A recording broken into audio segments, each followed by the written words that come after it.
Mother's Day Chicago Bears. That's dedication, Holmes. Let's get it cracking.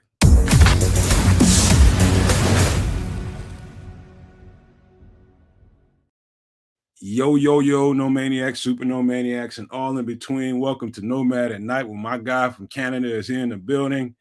Listen, happy Mother's Day to everybody's moms out there, every lady that's watching the show, and all you guys that have moms, and all you guys that have moms that have passed on. Peace, love, and just good energy to you, man, because this has got to be a tough day for you.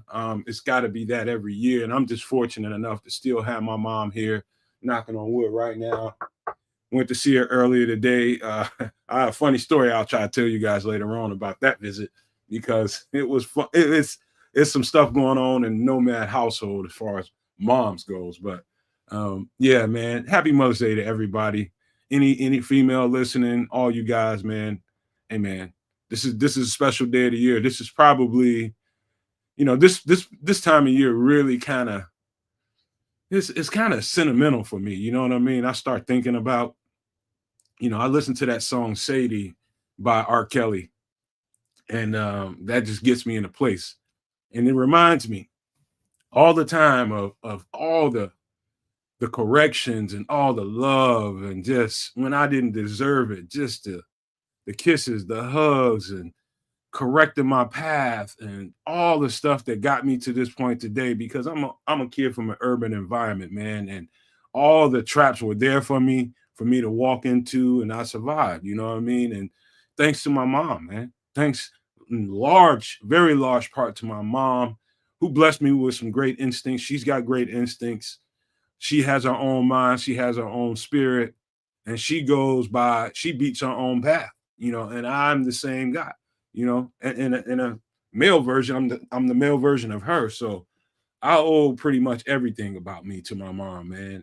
And, the fact that I'm sitting here and broadcasting to you all when I got kids is largely due to my mom. So, I can go on and on about her and how I feel about it. I hope you guys are well and enjoyed, at the very least, some thoughts about mom today. You know what I mean?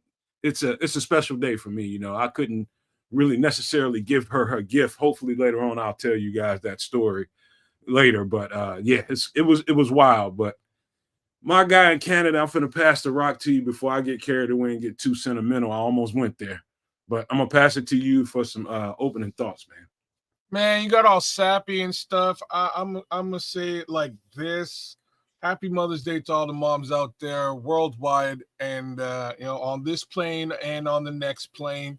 My mom is long gone.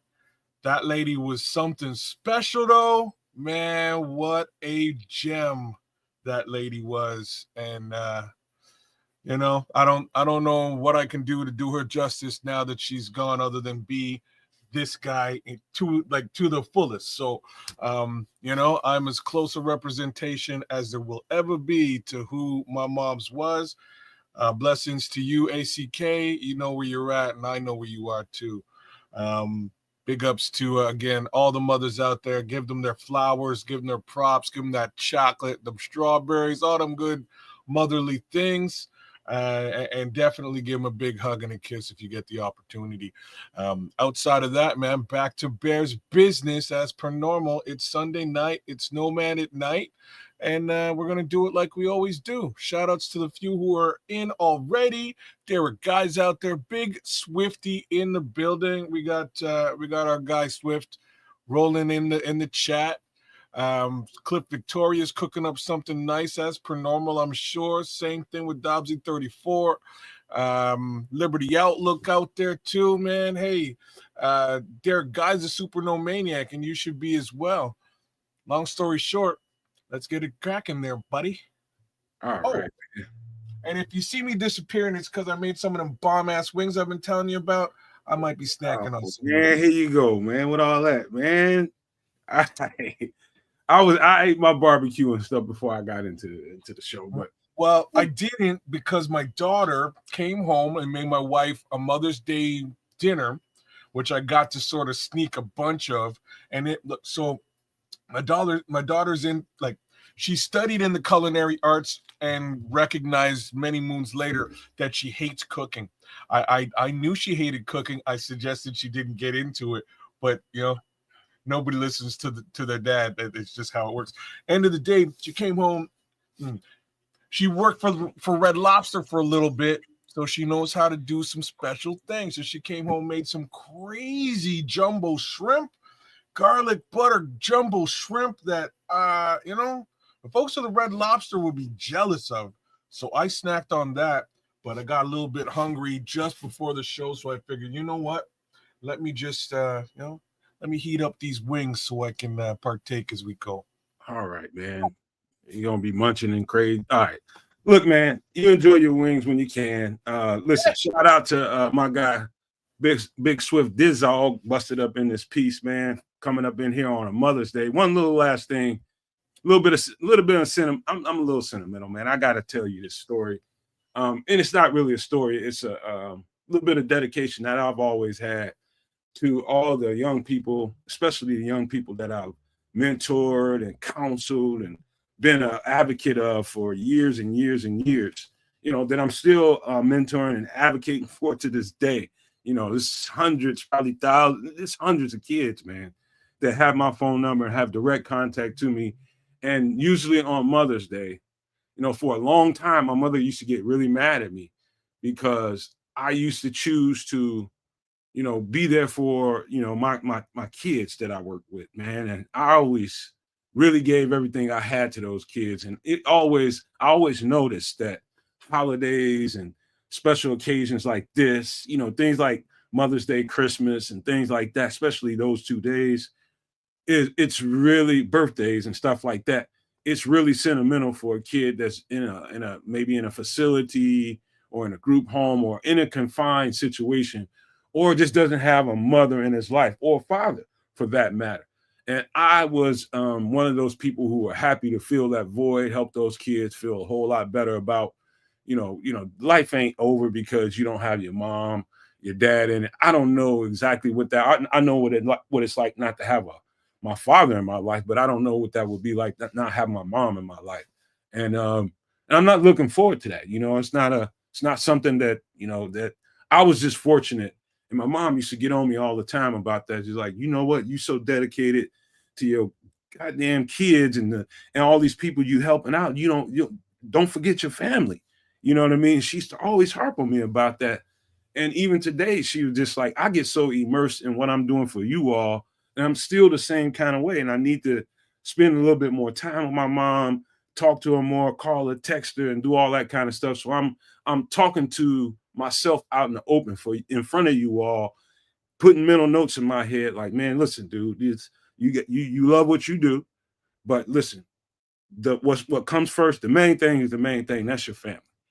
And as much as I cared about them kids and still care about them kids, that was probably at times the exact wrong thing to do. At times I felt totally right about doing it because a few of them at different times just really, really went through some, so it's kind of sacred. You know what I mean? If you see a kid that's in a facility or something somewhere that doesn't have a parent, that's coming and caring for them, coming to visit them and all that kind of stuff, man, they get lonely in this.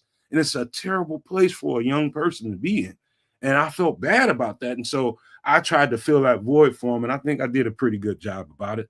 But this is just me speaking out loud. So for all you people that's listening to me right now, and you have those kind of conundrums with your family, or you might be one of them people like me that was, caring more about, other folks than your family. You know what I mean? There's a fine line there. You know what I mean? And some way or somehow you can find balance to that. You just have to put a little bit of extra work into it. So I just wanted to say that out in the open before we get into the Bears conversation, while Kids is over on the other side of that camera, eating the hell out that gristle. I'm killing these chicken wings right now.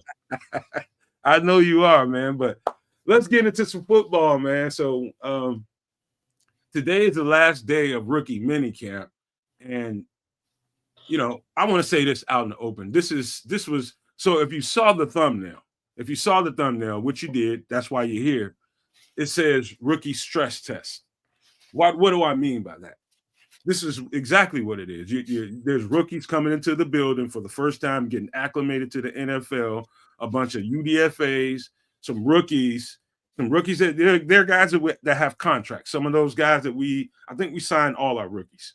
And I don't know about the UDFAs just yet, but I'm pretty sure they got contracts by now as well. They're bringing tryouts in there and camp bodies all at the same time. Guys that are going to come in there strictly just to be a body for this camp, and they're going to go on to the next training camp and try to see if they can get another tryout wherever. And I pointed out a few people, a few guys that I thought stood out. There's another little layer of tryout guys since the last time we talked, kids, that are on the agenda tonight. And I pointed out about 4 or 5 of them.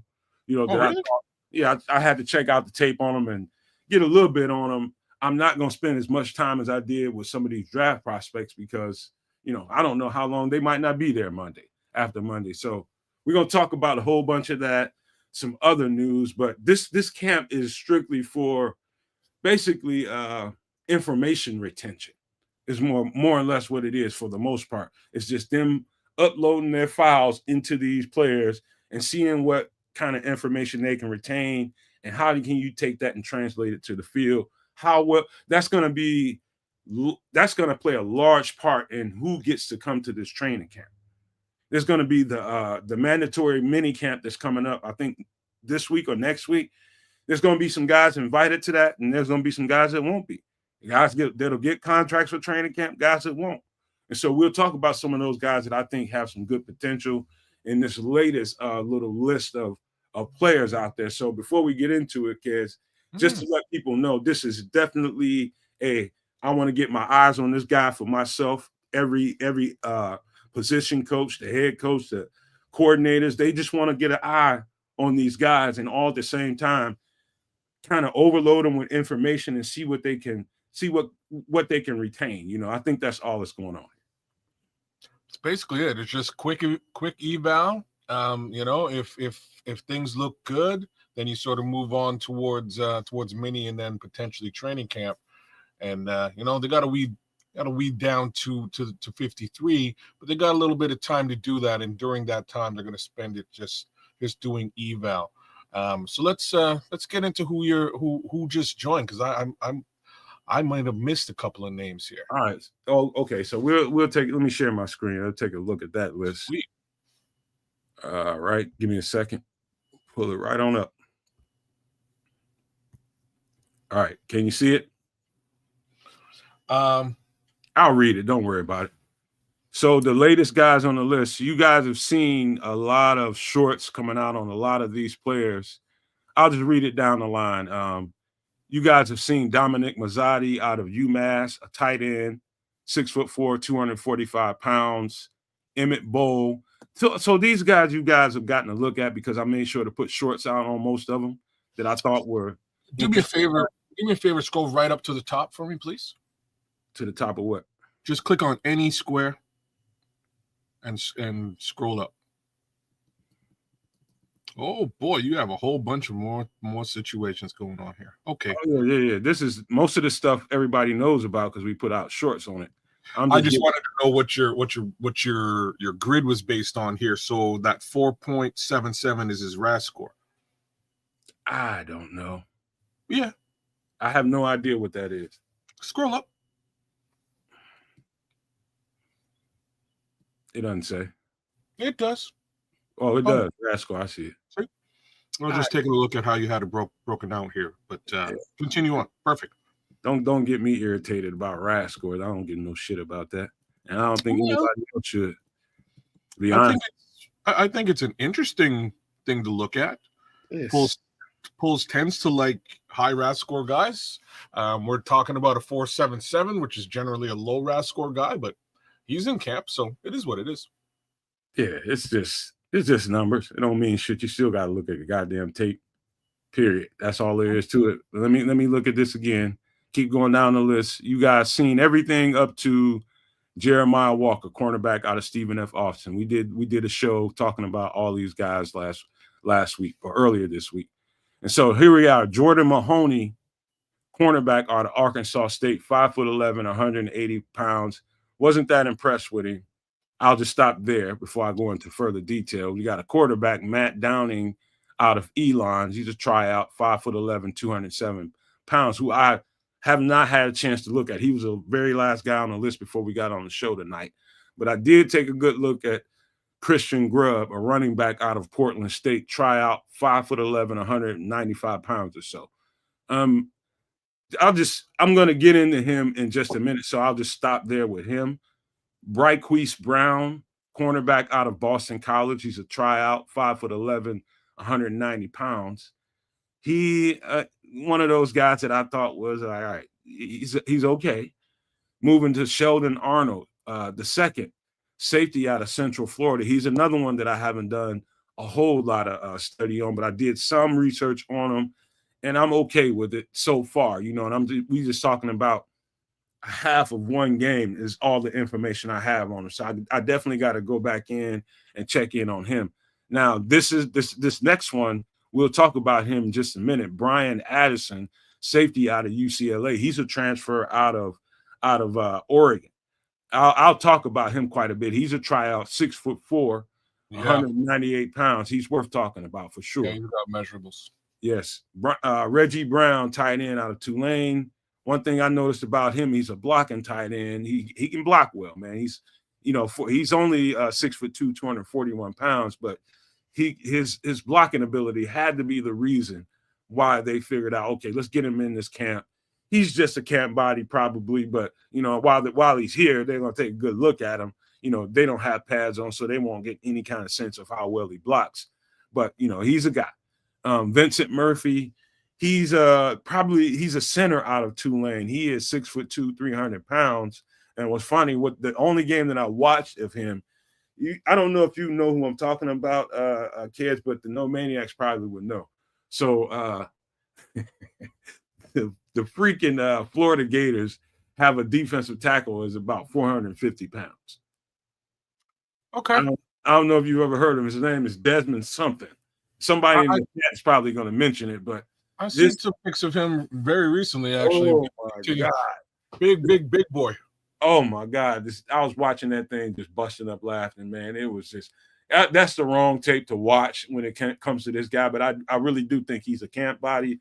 But I will go further with his tape and look at a little bit more, so it wasn't so obvious he was just getting destroyed out there, man, straight up destroyed. But that guy, as big as he is, he's going to do that to everybody. All right, and that is Vincent Murphy out of Tulane. Now, this is a guy that I had to highlight, and I don't know. His name is Braden Kime. He's an offensive tackle. He's a right tackle. Circle that comment right there, kids. He's a right tackle out of BYU, 6'8", 320 pounds. We're going to definitely talk about him.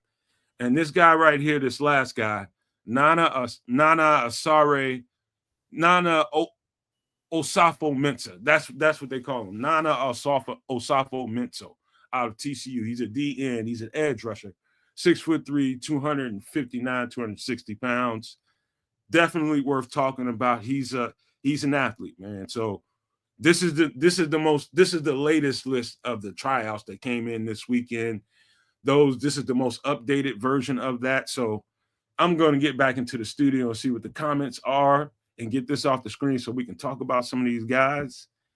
Let me get that off the screen. Let me see what the comments are. It's Crimson you did. Shout out to Crimson, just busted up in here. Jacob on the Don just busted up in this piece. Illy Jones. Let me see. Don't forget number 2 Super Nomaniac Cornelius Squalls is out there. Yes, Squalls. Rogers. There it is. Desmond Watson. Thank you, Dobbsy. 450 pounds. He is a man. That dude he's a straight pot roast with all the potatoes, carrots, and everything going in there with it. Man, somebody's going to put him on the team. I don't know how far he's going to go because he's just a unicorn. You know what I mean? Somebody that big and just, but oh my God, you just got to see the cat, man. Hey, King Book is out there too, man. Is he? Uh-huh. Shout out to Rocket Dream. We got the guts of the fam out there with us, and even James Weston jumped in. All right, let's talk about some players right quick. Talk about the running back let me talk about Christian Grubb, running back out of Portland State. Now, just to give you a little bit of background on him, He played, I think, at UCLA at one time. I want to say UCLA. I'm not sure. He's 5'9", 195 pounds. He basically split time. He was kind of like the third down back for Portland State, and that's not good when you can't even secure a starting job for a team that small. But what he is, and what I think they brought him in is to take a look at him fielding punts and kicks. Now he is a special teams demon, and that's about the best I can say. Other than he's got some downfield speed. He's got some speed. He's got breakaway speed. I just don't think that's enough. He's a very built 195-pound kid. Very built. I mean, he is absolutely all muscle. But Christian Grubb, I think, is definitely a mini camp body. I would be surprised if he made it past this section of the offseason and got to, the mandatory mini camp. I just don't see it, but who knows? They might want to see him one more time, with the veterans around him, fielding punts and kicks. But in no way, shape, or form do I think this guy would be a factor in what we have in the running back room. No way, shape, or form. None. No, but I had to mention him because he's a running back, and everybody wants to know who these running backs are that are in the camp. If you've seen videos, he's probably wearing number 22, I believe. That's not good to hear, especially when I have a feeling that our return situation is probably actually answered for both kicks and punts. Bring a body in and have him test the waters and see what goes on. But I think between Duvernay, Zacchaeus, there's somebody else who can do the job too. I was going to say Tyler Scott can do the job, but unfortunately, I don't think Tyler Scott's going to be around here very much longer. But we got a couple of heads who can actually work things out in that by way of special teams, right? I just want to know why all of a sudden you decide you want to eat during shows. Who, me? Yeah. Where did that come from, man? It's just the chicken wings. They're bomb, bro. They're good. Yeah, them motherfuckers ain't got legs on them no more. They did. They ain't gonna walk away from it. Like, what I mean? Triple R does it all the time. I'm just saying, like, they're good, bro. They're good. Come on, stay on camera, man, so we can do this thing. That stuff ain't going nowhere. But Christian Grubb, those are my last thoughts about Christian Grubb. I definitely thought he was a camp body just for this mini camp, and that's about the best I can say to him. He's got some twitch to him. He's got some long speed, and I don't mean to put the guy down. You guys know I'm a pro player, but I'm just being honest with you. I don't think he can challenge anybody. I think there's another player out there somewhere. Somewhere that can challenge for that last roster spot for the running back room, challenge for, a returns position. But who knows, man? To my surprise, he can come into rookie minicamp and make it to training camp and come in there and dazzle us. But I just had to bring him up because he was the one running back nobody really knew about. He was just a name on that list. He was probably number 22. Yes, I'm pretty sure he was number 22 in all those little videos you guys got to see. So, you guys ready for the next one? Let's go.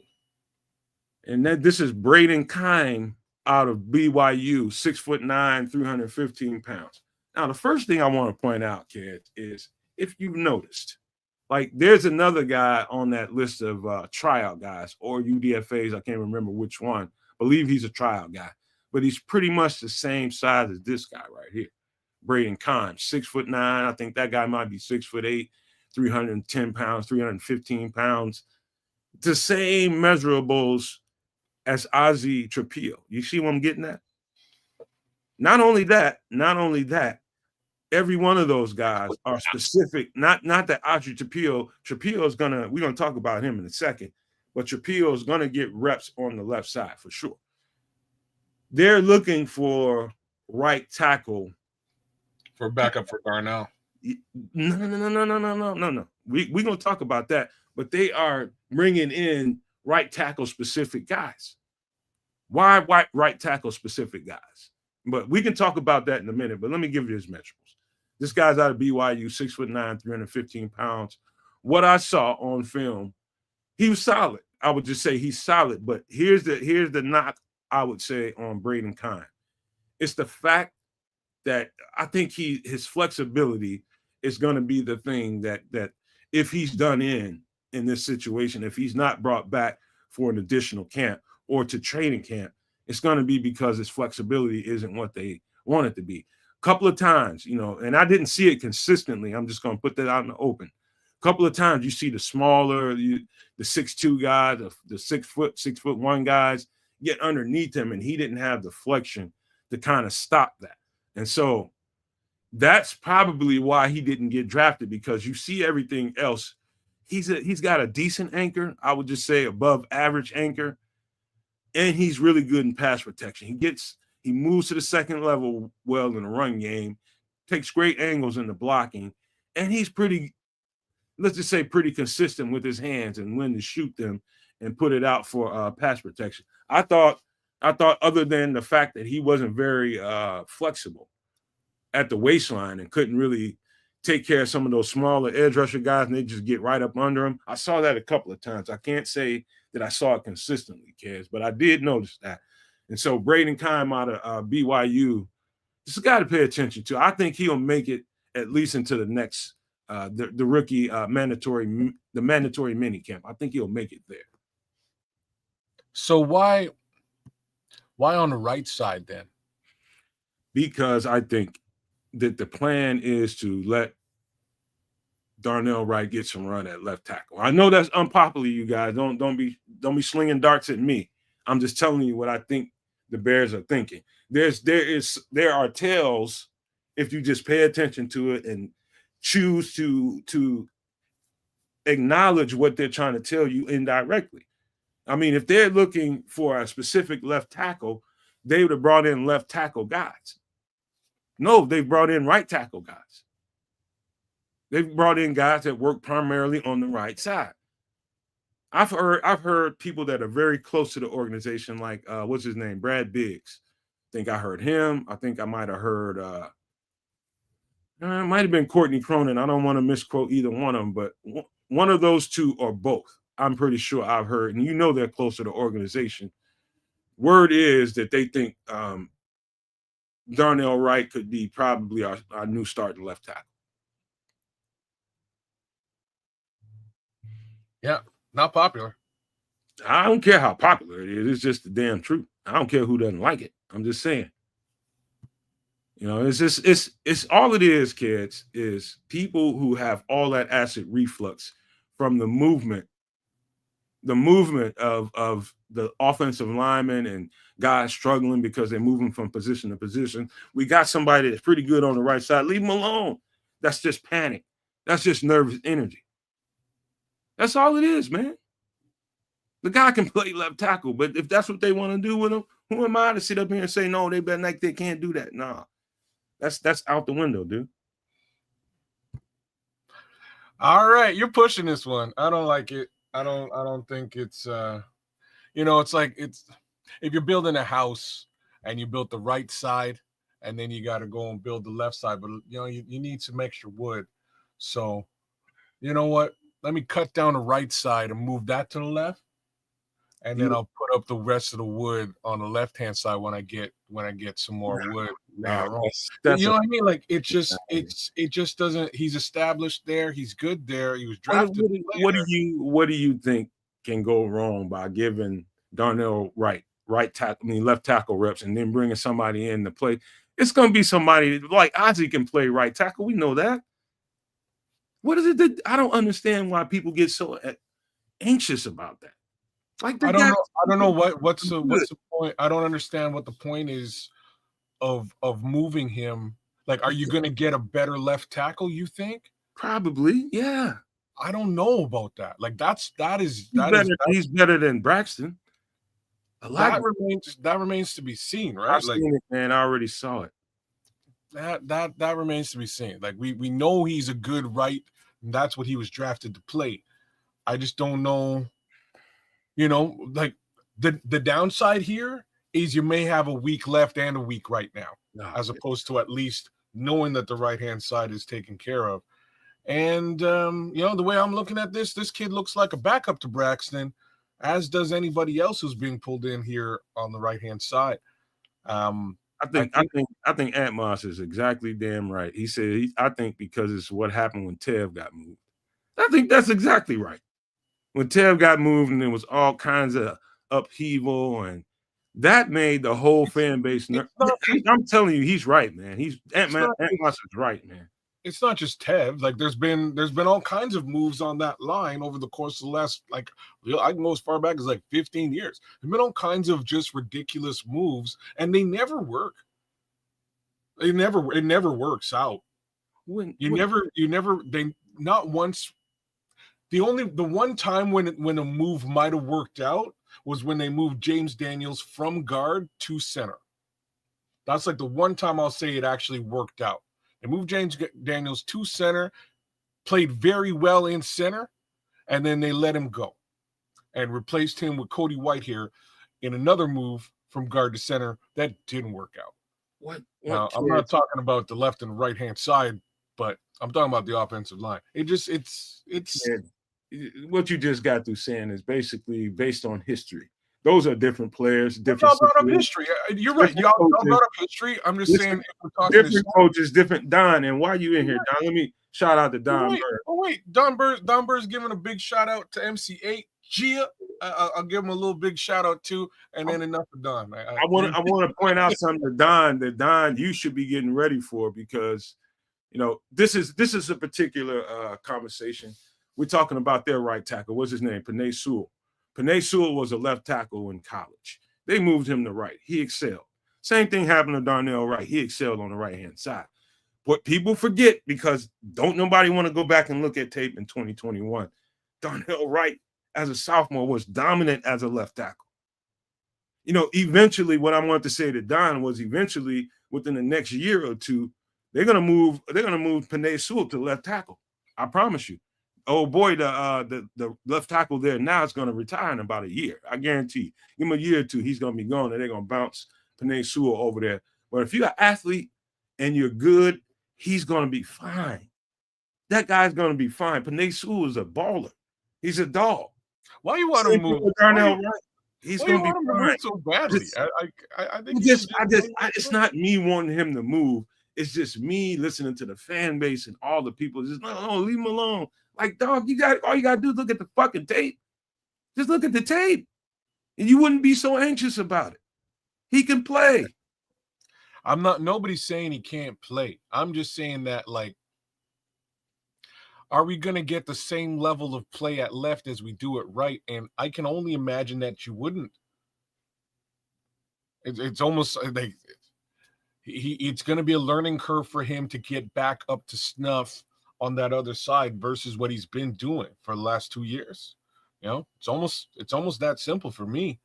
But if they want to experiment and put the man at the other side and see what he's worth over there, by all means, but potentially you're sacrificing the right side.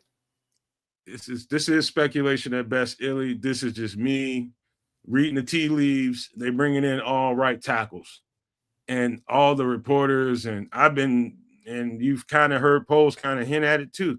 As much as you guys might not like it, the truth is he might get some run at left tackle and he might own that shit. Derek, guys, if that's the best five they can put out there, Darnell Wright at left tackle, Ozzy Shapiro at right tackle, then that's what they're gonna run with. I hate to tell you.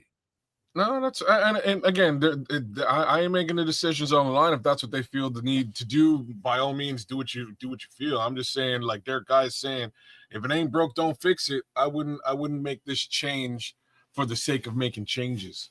They do need, and this is me looking at Braden Keim, they do need a backup on the right side as opposed to a swing who's going to swing both sides.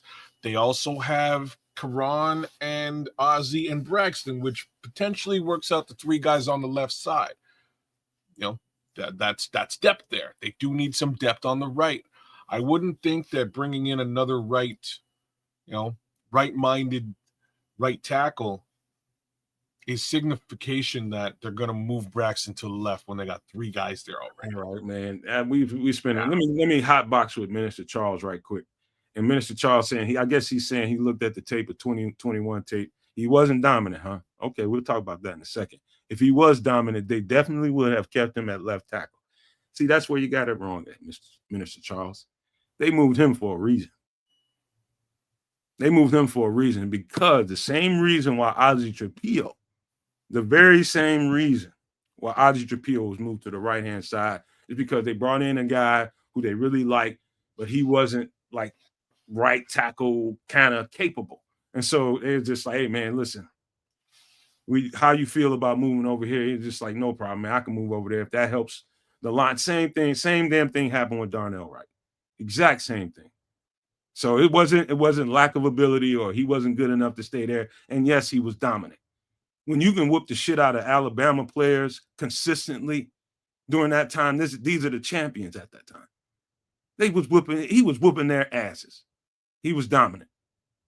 So I'll just put that out there. We move on to the next guy. This guy right here is going to be interesting. Out of TCU, Nana Osafo-Mensah. Out of TCU. I think this guy, now his traits, he's 6'3", 255 pounds, probably closer to 260, and he's a tryout. This guy is strong, kids. And when I say he's strong, and I think his upside, because of his body type, I'm looking at a guy that I think can put on at least another 10 pounds and not be affected by those 10 pounds whatsoever. As long as it's lean mass, this guy's got some traits to him. Really, really firm in the run game. I wouldn't tell you that. I think he only got a couple of sacks, but this guy can get pressure on a quarterback. He's got a little, I think his club move, kind of club over move, is the feature move when he kind of that swim over club. And maybe sometimes that stiff, that stab, that long arm stab. I think those are moves that if I were him, I would lean into. I thought those were dominant features about his game. But this is one of those guys that I think that if you give him time and if they can find a way to get him on this roster, whether it be, it's probably going to be on special teams. If he can win a special teams, if he can just come in here and be a standout, somebody on Fluce's special teams unit that we're used to seeing for the past few years could get bumped. And this is this guy's way onto rotation. I think he's got some traits to him, man. You mean Richard Hightower? You know what I mean? But those were Fluce's players. Oh man, fair. I'm just, I'm so over the whole. I'm so over those four letters. You know what I mean, in succession with each other. If he can, there's a lot of question marks just with respect to what special teams is going to look like this time around. You're right. If he can, he could be the next Daniel Hardy. Right. And I thought I saw something in him. I definitely see. Like when I'm looking at him, I'm looking at his traits. He's got pretty long arms. The weight, you just think you're looking at 255 and just like, no, I just got to look at his play strength, and I think it's there. And I think he's got the body type. I know he's got the body type to put at least 10 pounds. I wouldn't disregard another 15 pounds. I think he can hold that well too. I think this guy's got body type, athleticism, just his genetics scream. And he played at Notre Dame too. He's a transfer from Notre Dame. I'm telling you something about this kid. I want to see if he makes it to this next mini camp when the veterans come in, and just to see if they liked him enough during this look-see this weekend, if they want to bring him back to take another peek at him. If my eyes are right, it's going to be hard for them to say no to this guy, because I'm telling you, I think he could be a piece at some point when you just put some time and effort into him, man. I really do. Okay. Who's up next? Hey, Don said, Nomad, do you ever dislike any Bears players picked up that? You ain't here. You wasn't here when I was talking about Christian Grubb. You gotta put it. Poor Christian Grubb, man. I have to give Christian Grubb some love. Yo, Christian, you know what I mean? Do the darn thing in minicamp and prove this man wrong, bro. Prove him wrong. All right, let's get to the next one, man. Let's get to the next guy. This is the last guy that I wanted to point out, and this is Brian Addison. He's a transfer safety out of Oregon. Something happened down there where he got hurt. He hurt his foot somewhere during, I think, the latter part of, I think 2023 or something, somewhere in there. And, something happened off the field. And because you look at this guy on tape, kids, I'm telling you right now, you're going to love this cat on tape. If you like guys that thump, and like you like guys that are like Hacksaw Jim Duggan walking around with that lumber, you gonna love this cat right here because he brings that wood. But he's got range too. He's a. So you're saying he's a box safety? No. He's got range. He can play over top too. Well, I would have guessed that just by his measurables, but he's tackling. Yeah. Oh yeah. He's sticking it to. And you look at him, 6'5", 195 pounds. You just like, okay, that's a little bit skinny, and it kind of is for a 6'5" guy. But you can look at the body type and look at his body structure just by looking at the graphic here. Just look at him below the waist. You can easily see that body maturing into 205 with no problem. 207. He's gonna pack on some muscle, and what you see now ain't what you're gonna get later on. There's a reason they brought this guy in. So he's a transfer out of, let me finish that story. He's a transfer out of Oregon. He was one of those, I think, 4 or 5-star recruits, highly sought after. Something happened, it happens often with college players. Things happen that we don't know about. Okay, Nomad, why didn't he get drafted? Probably something with his personal character, some stuff that went on in school. So he went down with some kind of injury somewhere late in that season, I think in 2023. And, the next game, he was fully dressed. He's a starter, kids, and did not play. He was a fully dressed starter and did not play. Something happened behind the scenes with him and the coaching staff. Yeah. Something definitely happened. So anyway, he hit the transfer portal after that and went to UCLA, where he started living up to his potential and still didn't end up getting drafted.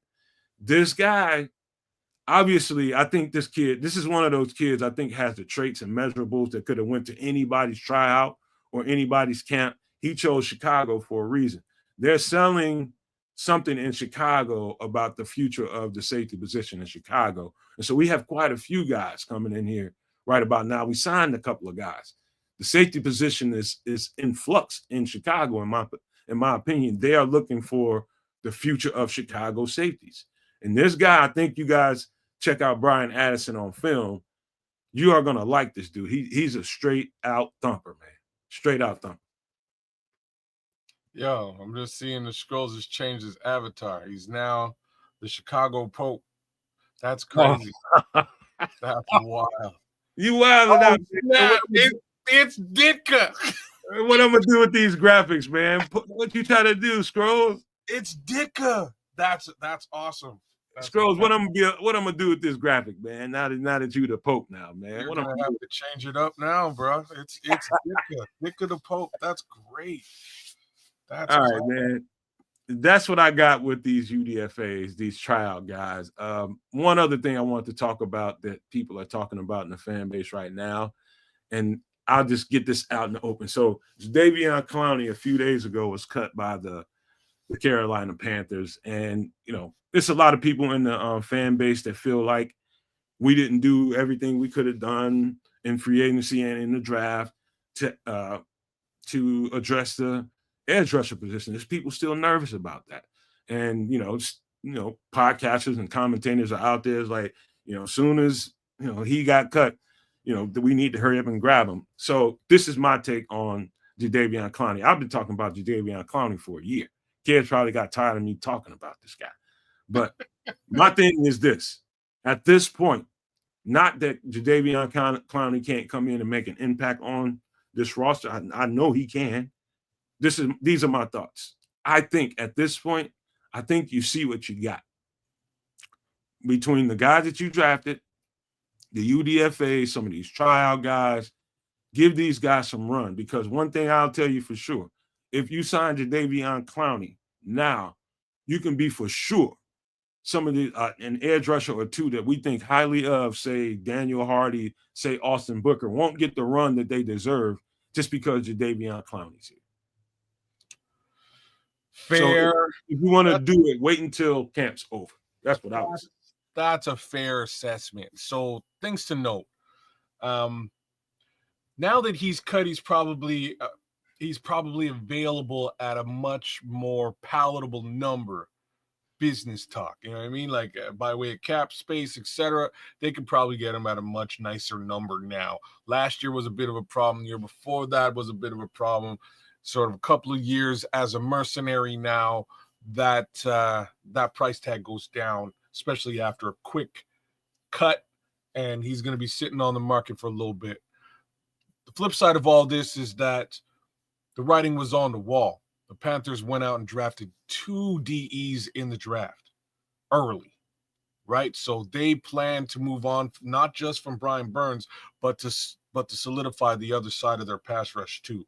And I think they did a great job in this draft doing exactly that.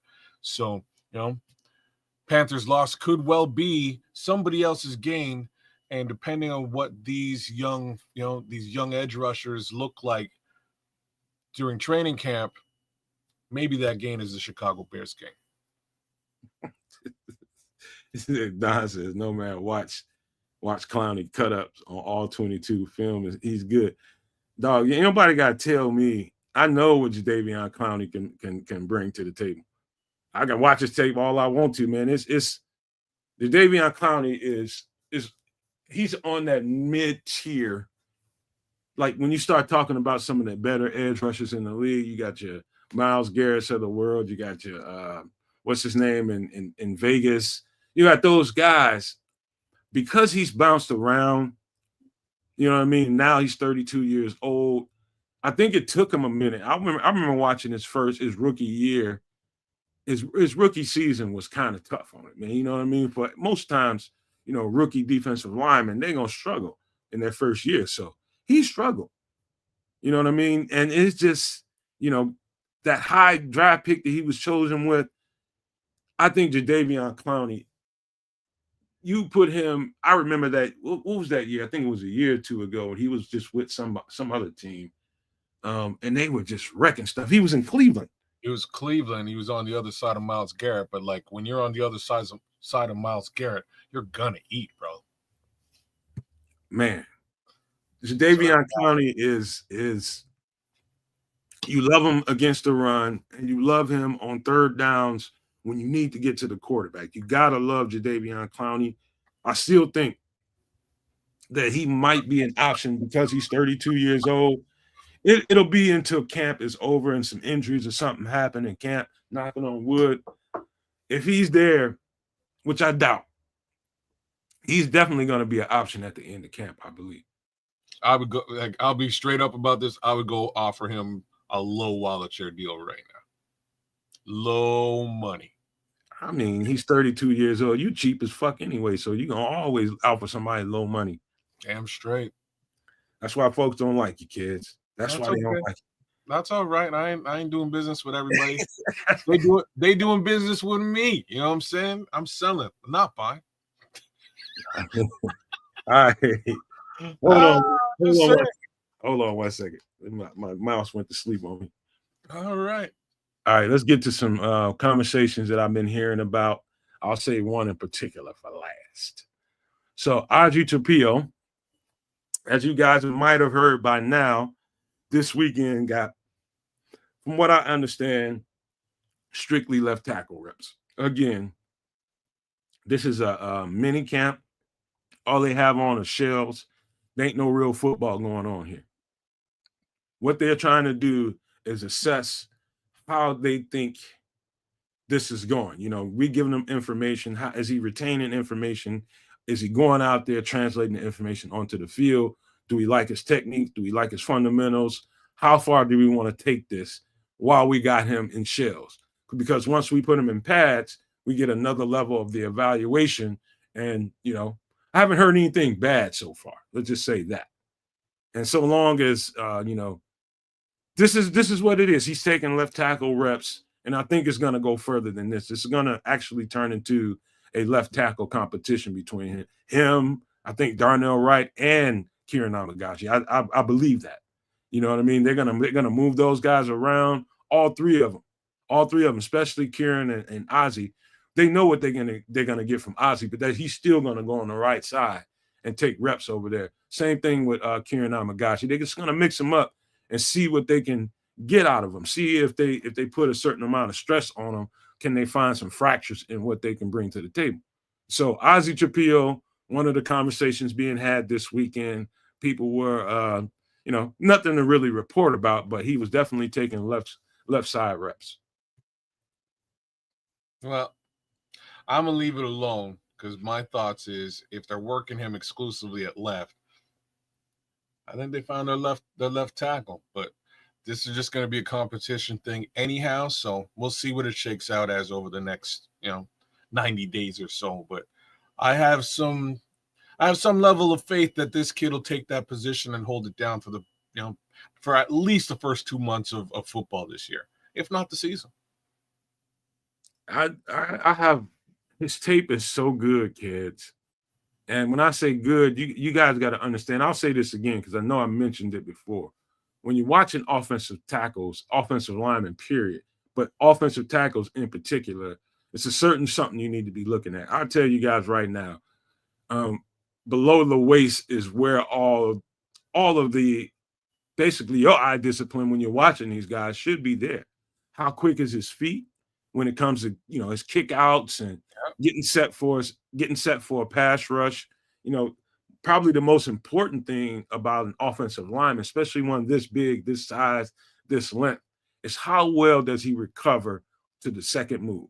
So let's just say somebody's coming around him and then they bent back inside that second move to get to the quarterback. How well does his feet adjust? How well is it self-correct? Is it natural or is it a struggle? Things like that. Is it quick or is it not? Was he able to recover? Was he able to adjust to the moves? How good did he adjust to the guys that were smaller than him going underneath him? That I definitely identified as something. I didn't see it as something that hindered him, but I can hear him talk, and he's just like, that's a challenge for me all the time. But I think when you're looking at these offensive tackles in particular, that's something to pay attention to. The first move is the first move. If they can meet that first move and meet it with resistance, great. But if that guy gives them a second move and a really quick, shifty double move and goes back, how well do those feet adjust to that? From an outside to an inside move. You know what I mean? And it happens fast. His feet were pretty decent in regards to that. It's one of the better ones in this draft class, in my opinion. So I think he'll be fine. I think he's going to get baptized for sure. He's going to get baptized in camp. But I think his skill set does translate very well. Can you, by any stretch of the imagination, compare him to Karan?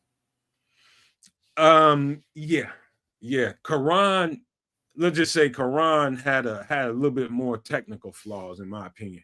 Like Karan, if you watch Karan on film, he bent at the waist a little bit too much sometimes. Whereas Ozzy Trapillo is kind of sitting down a whole lot more and keeping a firm base and kind of looking like that chair, versus Karan kind of leaning a little bit. That's the first thing that jumps out of my head since you mentioned that. That's like the stark difference between those two guys. And sometimes when you lunge like that, you're just going to get the hell whipped out of you, like you got, I think, in the Minnesota game. Just when you lunge too much, that kind of happens to you. All right. The other obvious difference to me is arm length. I'm pretty sure Karan has an advantage in that respect over Ozzy.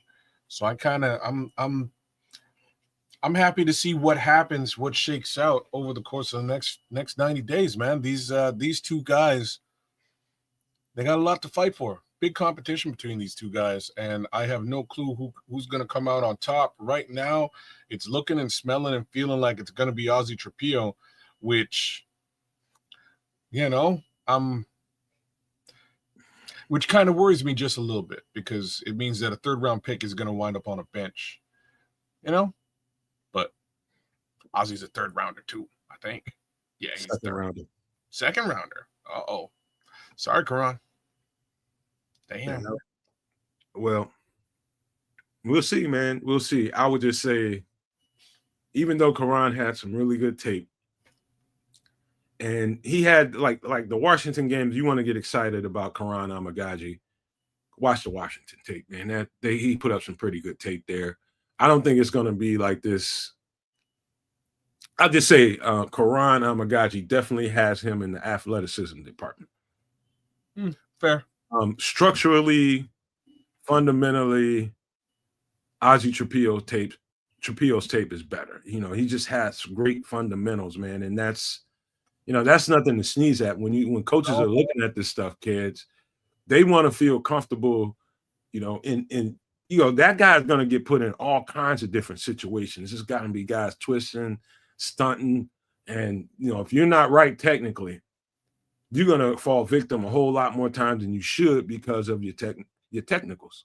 That helps coaches get more comfortable with what you can bring to the table as far as your skill set. They're more confident in the more consistent guy. You know what I mean? And Ozzy Trapillo's tape was definitely more consistent. Yeah, you called it boring. Ryan Poles called it boring. That's kind of what you want. You just want a technically sound. Many other positions on both offense and defense, you can make up for a lack of technical know-how with athleticism. Not so sure if the left tackle position is one of those. You know what I mean? All I know, I don't care where Karan plays. All I know is we got a really good offensive lineman that can play tackle, and we'll see how he fares at guard. I'm pretty sure they'll give him some reps there too. Karan could, ultimately, I think the biggest challenge for Karan is going to be seeing what he looks like with right side technique on him.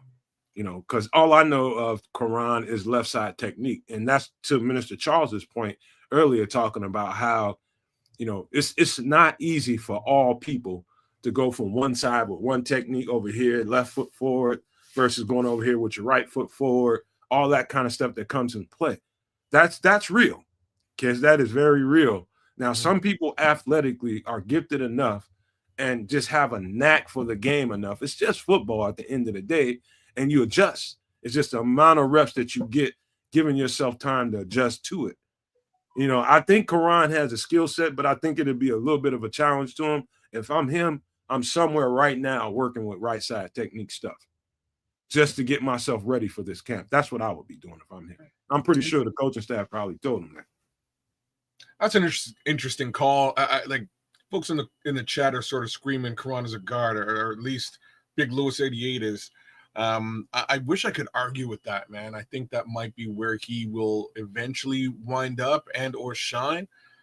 Now, considering who the left guard is going to be this season, not a terrible place for him to wind up as the backup left guard, right? He's going to sit behind a Pro Bowler and learn. I think there's a lot of value there for Karan, worst come to worst.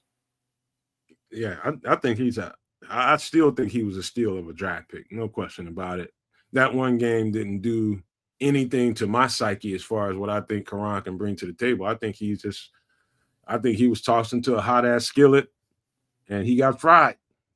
Just what it is. When you didn't get a camp, you're coming off of an injury. That's a lot, man. You know what I mean? There's exotic blitzes all day long. Like it wasn't. That's not a normal setting for you to be starting out in, man. No, it ain't. It ain't. But look at how jacked up that situation got, kids. Yeah. That situation went way left, man. Yeah, and that's why I don't hold him to account in that particular situation very much. I think he deserves a fair amount more of a shot, and in the end, he's going to give it a shot. Like this is going to be nothing but a competition, even if Ozzy has the pole position, right? So, I don't really care what happens here as long as they have a left tackle who's worth his salt, right? Worth his weight. That's really what I want to see at the end of the day. But I also don't want to see, a third round pick get thrown to the wayside. And to be frank with you, like I was just saying, I'm really thinking whoever falls short here, worst come to worst, if they wind up a guard for the Chicago Bears, man, there's probably no human being better to be sitting behind than Joe Thuney.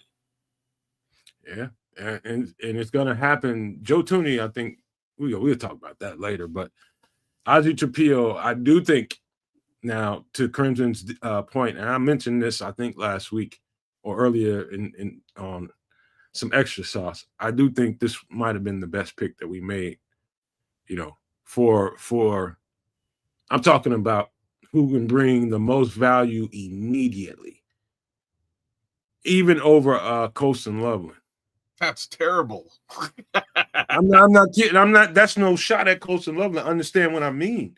No, So I get what you're saying. if this guy ends up being one of your starting tackles, then that security and that stability on one side or the other, whichever one it is, the protection is going to help Caleb Williams settle down and get a little bit more comfortable in the pocket, because we feel like we got, some pretty solid interior help right about now.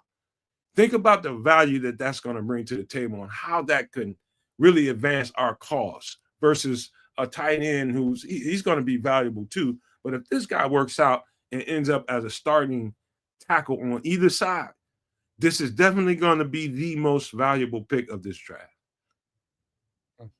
I don't know if you get that logic. That's the way I see it. Brother, I get it so much though. Like I'm not even. It's in no way a shot to Colston Loveland. It's not a shot to Luther Burden either. It's just kind of factual. Either one of those guys may be splitting reps left, right, and center. Who knows how that works? But this guy has the opportunity to go out there and win this job and keep it. So more power to the kid. Ozzy, go out there, tear it up. Normally I'd have some level of Ozzy Osbourne joke here for you guys. I have nothing. I'm Sharon. That's about all I got. I'm just telling you guys, Chicago, no maniacs. Just telling you guys right now. Listen, I'm not. I just seen somebody say he ain't drink. Go Blue said he ain't drinking the Kool-Aid right now. He said he not so fast as he used to. That's the right way to be thinking about it, because there's a lot of Kool-Aid pouring going on. Don't even drink it. Don't drink it. Like right now, don't be drinking Kool-Aid. Like drink hard liquor right now. Wait, save the Kool-Aid. I'm serious. Save the Kool-Aid for around 2 weeks into 2 weeks before the regular season. Once we see these guys maybe play a practice game or two, right? Like that's what we kind of need to see. We need some proof in this pudding, man. So I can't drink I can't drink Kool-Aid anymore. I'm off the Kool-Aid, bro. I don't know when the last time I drank some Kool-Aid. Real talk, I couldn't even tell you if you asked me. It's definitely been decades, but man, in this like metaphorically speaking, yeah, wait till week 2 of the preseason.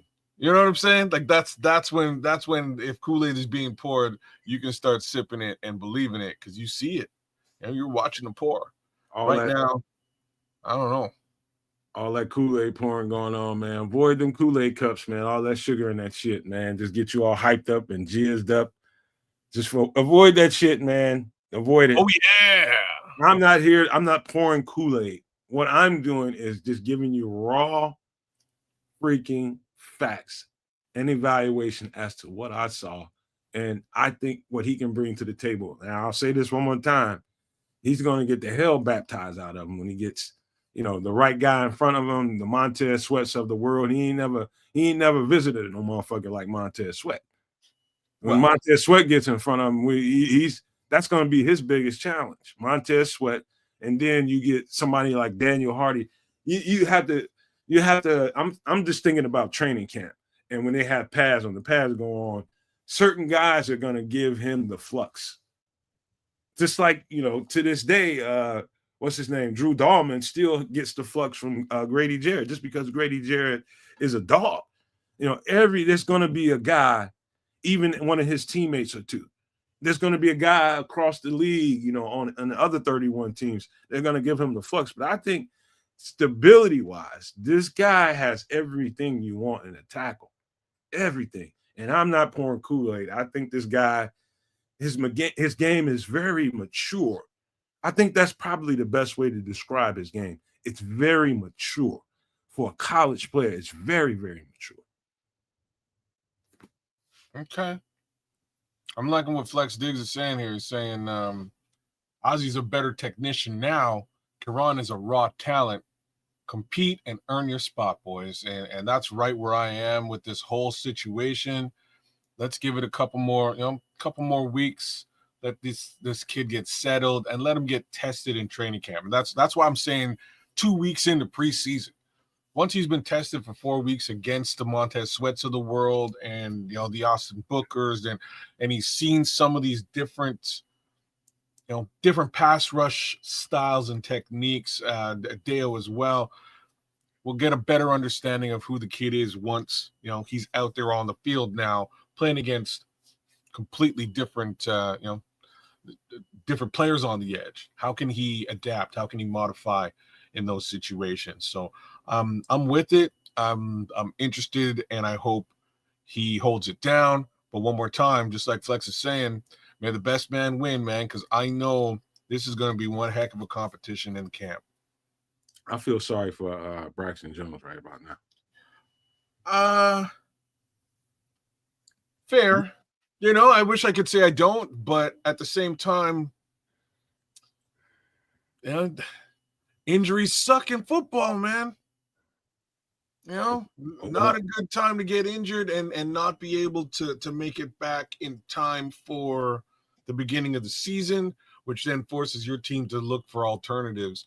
And if they found one, and if he's got upside on what you bring to the table, you're gonna have to claw your way back to get that position solidified again. Sucks. All right, before we get to the next guy, anybody that's listening to the show from the outside looking in, and you want to come in and comment on, because we still got a few things to talk about here. You want to talk about some of these players. You want to talk about this training camp coming up, these draft picks, these UDFAs, these tryouts, and you're just chomping at the bit. You have to understand, you guys, the subscribe button is free.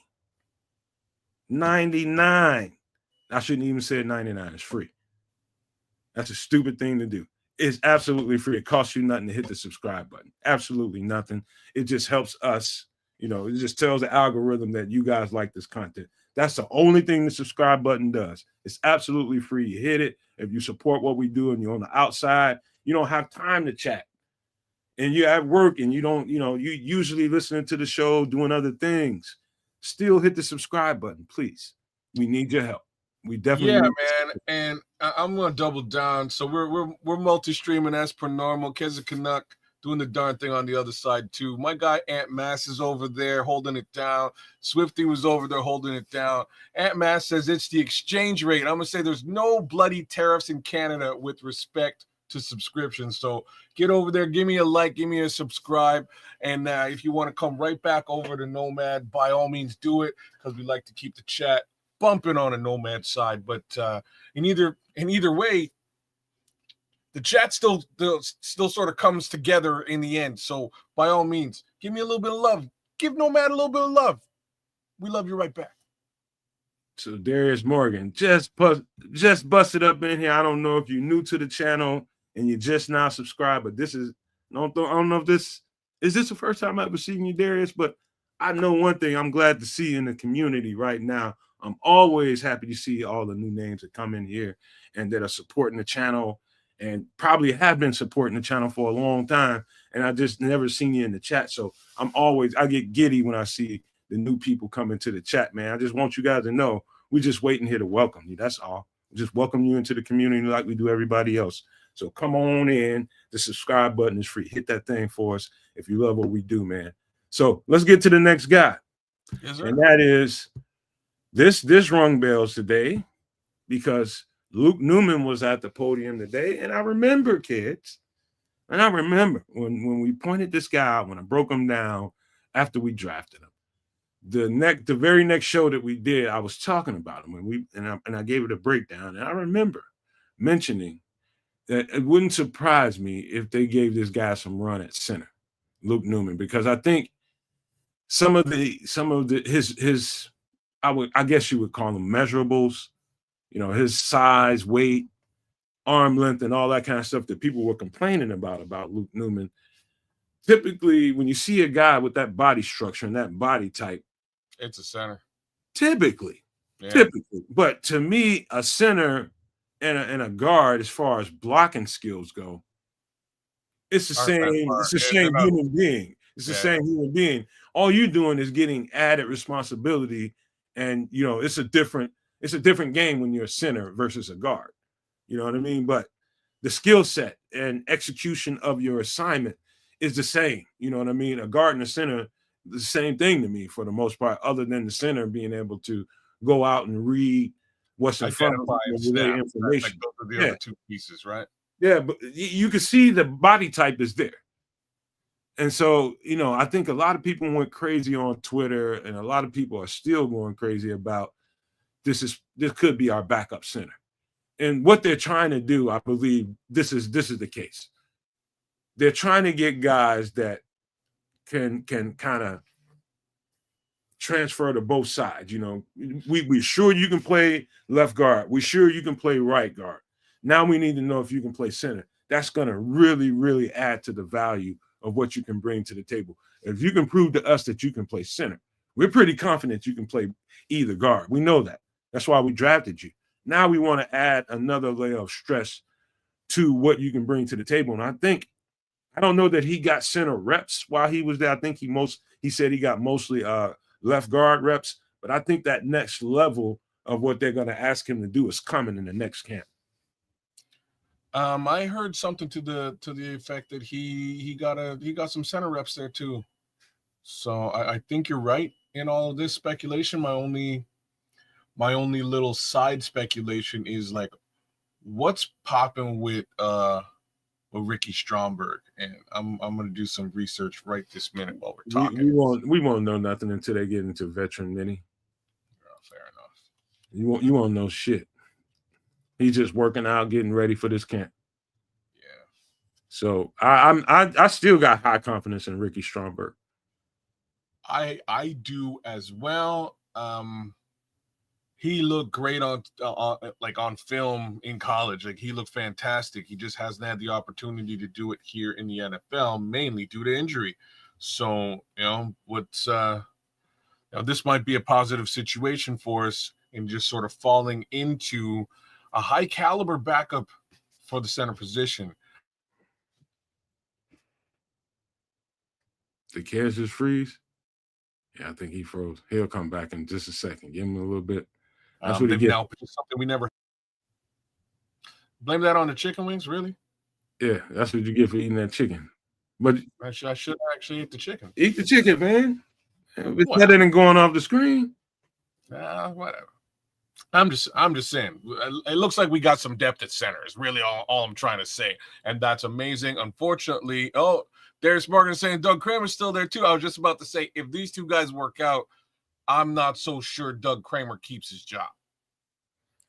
Doug Kramer, he's got to be on the bubble. I mean, they moved him so far away from center last season that he was blocking. You know what I mean? He was a fullback. Hey, Doug Kramer, let me tell you something. Doug Kramer's a dog. And I meant that when I said it when he came out of Illinois. Doug Kramer has maintained a roster spot on this team. You know why? Because he's a dog. All right. I'm just telling you, that dude is a dog. I'm just not sure if he's the type of dog we need. Is he ever going to be a starting center? If he can ever get up to about 315, I don't know if he has the body type to get it without turning into a big fat dude. You know what I mean? I think 305 is about the biggest Doug Kramer I think that you can get without, kind of giving up something, some quickness, something. You know what I mean? Like sometimes, these teams these pulling offenses that run power structured offenses, they want bigger, fatter guys that can move people around. But when you run a wide zone concept and you run play action out of it, you definitely need some athleticism, guys that can really be quick and move to the next level pretty fast. And he struggles with it sometimes. So I'm laughing. The chat's awesome sometimes, man. Flex Diggs is saying Old Yeller was a dog too. He got put down. Yeah. I'm telling you, watch his Illinois tape, man. Other than him he's on the ground a little too much for me. But Doug Kramer, man, you give that guy another 15 or 20 pounds, he'd be the best center in the NFL, man. He just, just an animal, man, for a kid his size, man. I'm just telling you, man. I like the guy. I don't know that he sees if he makes it on this roster again after all of that, then probably Ricky Stromberg is more hurt than we think. I think that's the only way he makes it on this 53, or even on the practice squad. Who? Doug Kramer. Okay, yeah, that's where I'm at too. Yeah, man, that's where I'm at as well. Yeah, that's where I'm at. But we'll have to see what we'll have to see what camp, etc., truly holds. But they've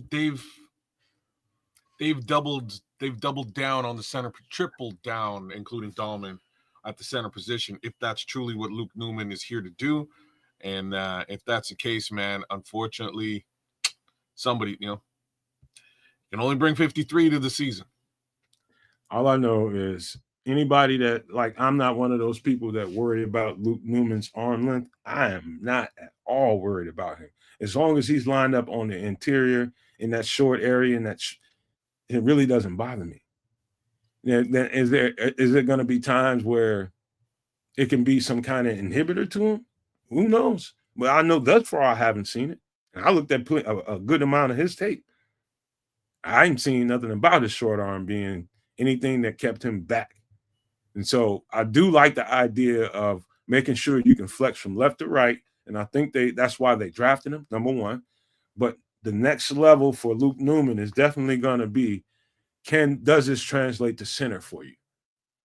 And so I think somewhere during this camp, I think we're going to find Luke Newman playing some of those reps, whether it's in, it's definitely going to happen during the camp once they pad up.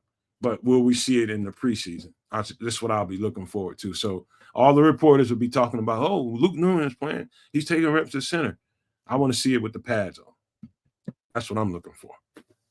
Well, I just hope one of these dudes can snap the football. And right now, I know Drew Dahlman can. So go Drew Dahlman, man. You know what I mean? That's where I'm at. I don't want no more experiments at the center position. Let's solidify that position and give him a little bit of, give him a little bit of depth. And I'm well aware that Ricky Stromberg can snap. So as long as the kid's healthy, you've got some depth right there. So and development. Kids and No Maniacs, Super No Maniacs, you guys want to hear something that will probably make you a little bit feel a little bit better when I put it in this perspective. I'm just going to do it by asking kids a question. One of the biggest weaknesses on the Chicago Bears roster since we became podcasters is what position? The center position, for sure. Does it not appear to you as they're getting ready to start turning it into a strength? Yeah. It's now no longer, well, where's the wood at? Knock loudly. You know what I mean? It's starting to look like not only a position of strength, but a position where they have depth to fall back on. I will say that there's been some times where it looked like the position might be, somewhat solved. Lucas Patrick came in here. He did all right. Then he got hurt, and then he got hurt again, and then he got hurt again. You know what I mean? Like just when you thought it was safe at center, multiple injury case scenarios pop up, things go sideways. So if we're talking about a guy who can do it in Dahlman, perfect. If we're talking about a guy who can do it and just needs to be healthy in Stromberg, perfect. As well as developmental case scenario with Luke Newman, perfect. You got 3 levels of center now, y'all. That's way better than maybe having one. Hey, we got Ricky Stromberg sitting on the fringes waiting for an opportunity in this training camp. We've got Luke Newman now on the roster. We've got Dahlman.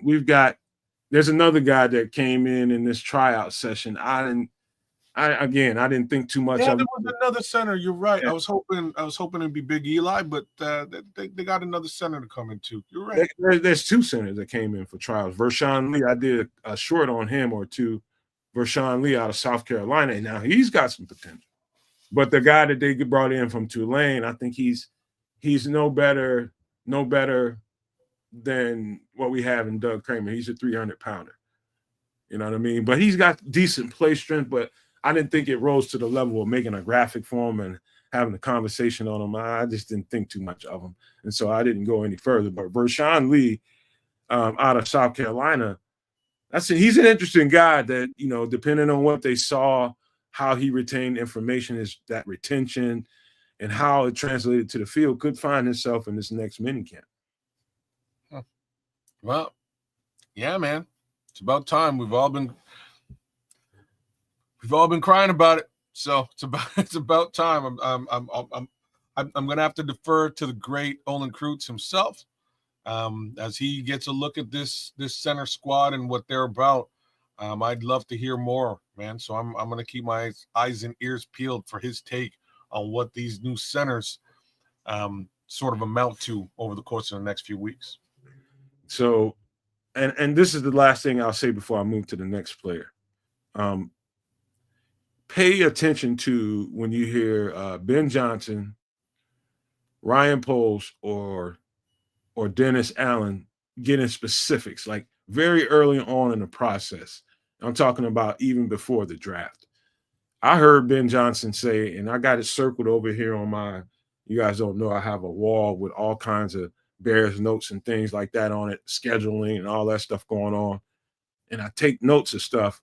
And if something really, really pokes out to me and makes my antenna go up, I'm gonna highlight that. One thing that I can remember Ben Johnson saying is we need depth. And he was talking about the offensive line. We need depth. And we talked about that so many times on the show, kids. It's like it'll probably almost nauseate you. But and I keep saying this, we're no better than the 5 coming behind the first 5. Yeah, no, I'm like, it's important that you say that, because again, we saw it last year. And big shout outs to Matt Pryor. You know what I mean? Like, Matt Pryor came out and he shined. And actually a lot of folks came out and shined. Bill Murray came out and shined. There's another guy who came out and shined too. Jake Curran?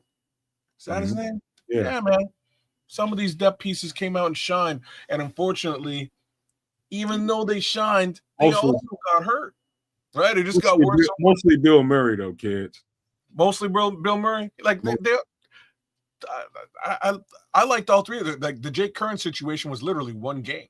He was lights out. He was decent. He was decent. But Bill Murray, I thought Bill Murray was really, really good. I give all three of those guys a shout out for sure. I think they played very well. But once more, just injury bug is what it is. Once you get deeper into the season, man, those big boys in the trenches, it's hard to stay healthy, bro. It really is.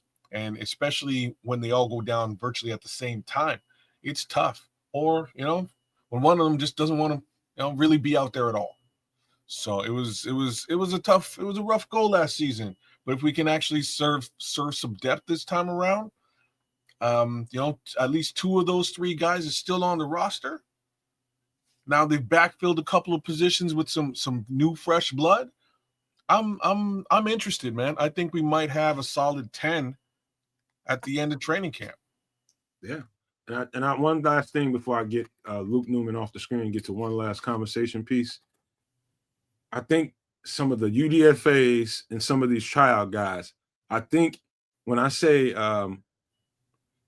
Ben Johnson is looking to provide depth on that offensive line, that's why I think these UDFAs and these tryout guys are going to come in handy. We didn't do we drafted 2 players on the offensive line, and that's going to help. That's going to help. But it still needs to be, and I do like a couple of guys on the roster. Kids just referred to a couple of them. But, to bring in the right competition and to end up at 9 or 10 offensive linemen on your 53, which is, I think they'll probably lean more towards having 10 than 9. I know I would. Some receiver or some cornerback ain't gonna make the team, but I'm gonna make sure I have proper backup for, my guys on. I just think you should have. So many times they get rolled up during the game. You said something so smart just now. Like, yeah, like they need to have 10. They need to have 10 on that offensive line because, they were injured often. You know what I'm saying? Like those big boys in the trenches get hurt. Your cornerback's probably not going to get hurt that frequently. You don't need to carry, a vast amount of corners. You don't need to carry a vast amount of wide receivers. These guys are going down. You got to make sure that you've got depth to back up that position. Maybe even 12. But, I don't know, man. 12 might be pushing it. It might be. I'm you get to 10 and you go to 11. That's almost extreme. It is. But, it depends on what do you value. What do you value right now? Do you like the most common injury an offensive lineman is going to deal with is just getting rolled up on the back of his leg and have to be down for a couple of plays. Can you and this could happen at a very particular point in the game when you need some qualified backup to keep you where you are. You got 3 minutes left on the clock and your top guy gets rolled up on you in the middle of a drive to get in scoring range. You need somebody that's not going to get his ass whipped when he gets in the game and you're scared to play him, So that's why, to me, the value of having extra offensive linemen is priceless to me. Defensive linemen too. So let's get to this part here. And Kyle Monangai, running back out of Rutgers, I think that's kind of, if I had to listen to all the reporters, the podcasters, the commentators talking about, the Bears rookie minicamp, I think most people, and I do have one more subject matter, so don't nobody go nowhere. We're going to talk about something else after Kyle Monangai. If I had to say one person excited more people in the fan base than any other, I would have to say Kyle Monangai. And it ain't really about what he did. It's just a simple fact that we have a running back on the roster. Everybody was so excited about upgrading the running back room that they are hyper-focused on Kyle Monangai right now. Hyper-focused on him. And, it wasn't really football that was going on. He was just going through regular stuff that all rookies go through without pads, just getting the stress tests, trying to see what kind of residuals he can bring to the field based off of what they gave him. You know what I mean? And it wasn't anything, but I think this fan base is hyper-focused on the running back position, and they want to drink the Kool-Aid on Kyle Monangai. I'm just saying, I'm not saying that he ain't worth drinking some Kool-Aid on, but I'm seeing people getting a stomach ache drinking too much Kool-Aid right about now. Well, like I said, hard liquor only. I need to see it. I've seen tape on the kid. He looks fantastic. About as much as I can say. I don't know how well it's going to translate to the NFL. Who knows? I've seen crazy things at this particular position in the past. If I can remember correctly, Jordan Howard was a 5th-round pick when we selected him. There was a running back who was a 3rd-round pick who came up before him, started 2 seasons and just didn't fit the bill, man. Hold on. I messed it up, Levante. Did you spell it wrong? I guess I did. Or did you pronounce it wrong? I definitely didn't pronounce it wrong. I think it's Monangai, but I definitely probably spelled it wrong. I did. So I do so many graphics, bro. Yeah, you spelled it wrong. You missed it. You missed it, man. Good catch, Levante. Good catch, bro. Yeah, real good one. I'm glad you called him out on that too. He pronounced it correctly the whole time, and I'm looking at it going, "Is it Monangai, bro?" Like, I don't know, but I wasn't sure. I wasn't gonna say. Hey, you know what? That's an interesting conversation, Darius. He's asking about Ian Wheeler. Is he fully recovered? I think it's a lot of people around the fan base that want to answer to that too, and I think we're gonna find out come training camp. But while let's just stay on this one, and we'll get to some Ian Wheeler in a minute.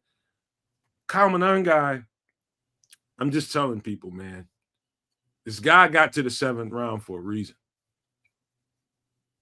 I'm just saying. What do you mean by that? I told you guys that when I was doing my list of running backs, and it's just my eyes and my evaluation of these running backs, I put him in the category of kind of like C. You know, there's A running backs, there's B running backs, and I put him in the category of C. And, you know, it's the acceleration. I was, it's not like, you know, because he's not a blazing fast guy, I categorize him like that, but his acceleration to the hole at times, it's like, it's almost like, I don't know if I even make sense to you when I'm describing it to you this way.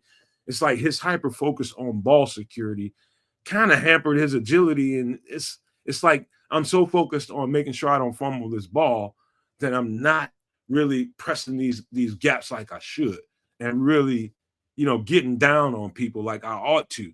Like, that's, to me, I think it made him kind of average. Now the more you give this guy the ball, now this I can tell you on tape, on the pro side of Kyle Monangai, the more you give this guy the ball later in the game is when he does the most damage to you.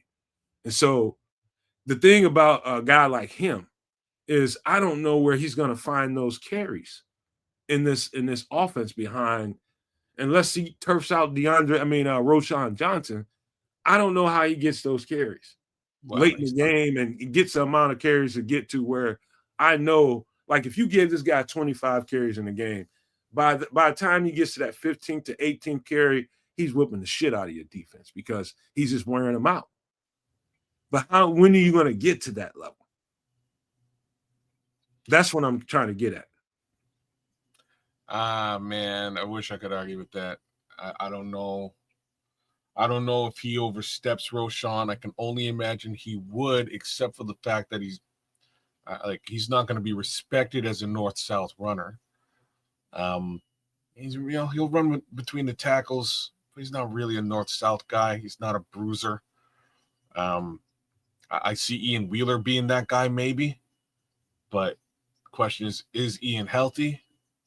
I don't know. It'll be interesting to really see how this running back situation shakes out. This is probably the most,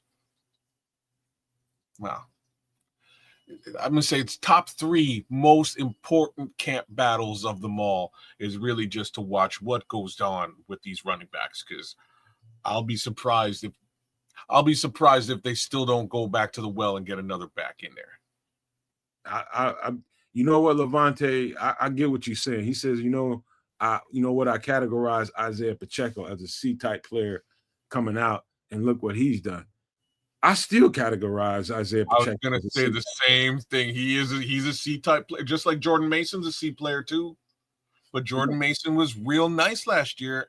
He was in backup capacity. He got the job done. And I'll be honest, Pacheco and Mason look a lot like Ian Wheeler to me, more so than anybody else.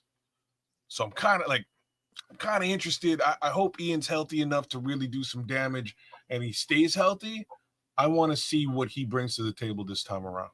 To that point, I thought, and this to be totally honest with you, I thought Ian Wheeler had more of an explosive upside, and I'm just talking about a more explosive, big playability than Kyle Monangai. And, that's one specific category. Okay, explosiveness, big playability. I thought Ian Wheeler brought more of that to the table than Kyle Monangai does. Physicality, we just didn't get to see enough of Ian Wheeler. I do think he can bring that to the table as well.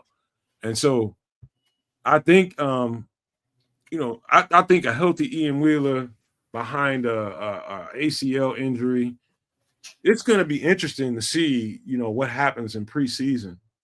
And I'm not saying that Ian Wheeler is going to, turf out a 7th round pick.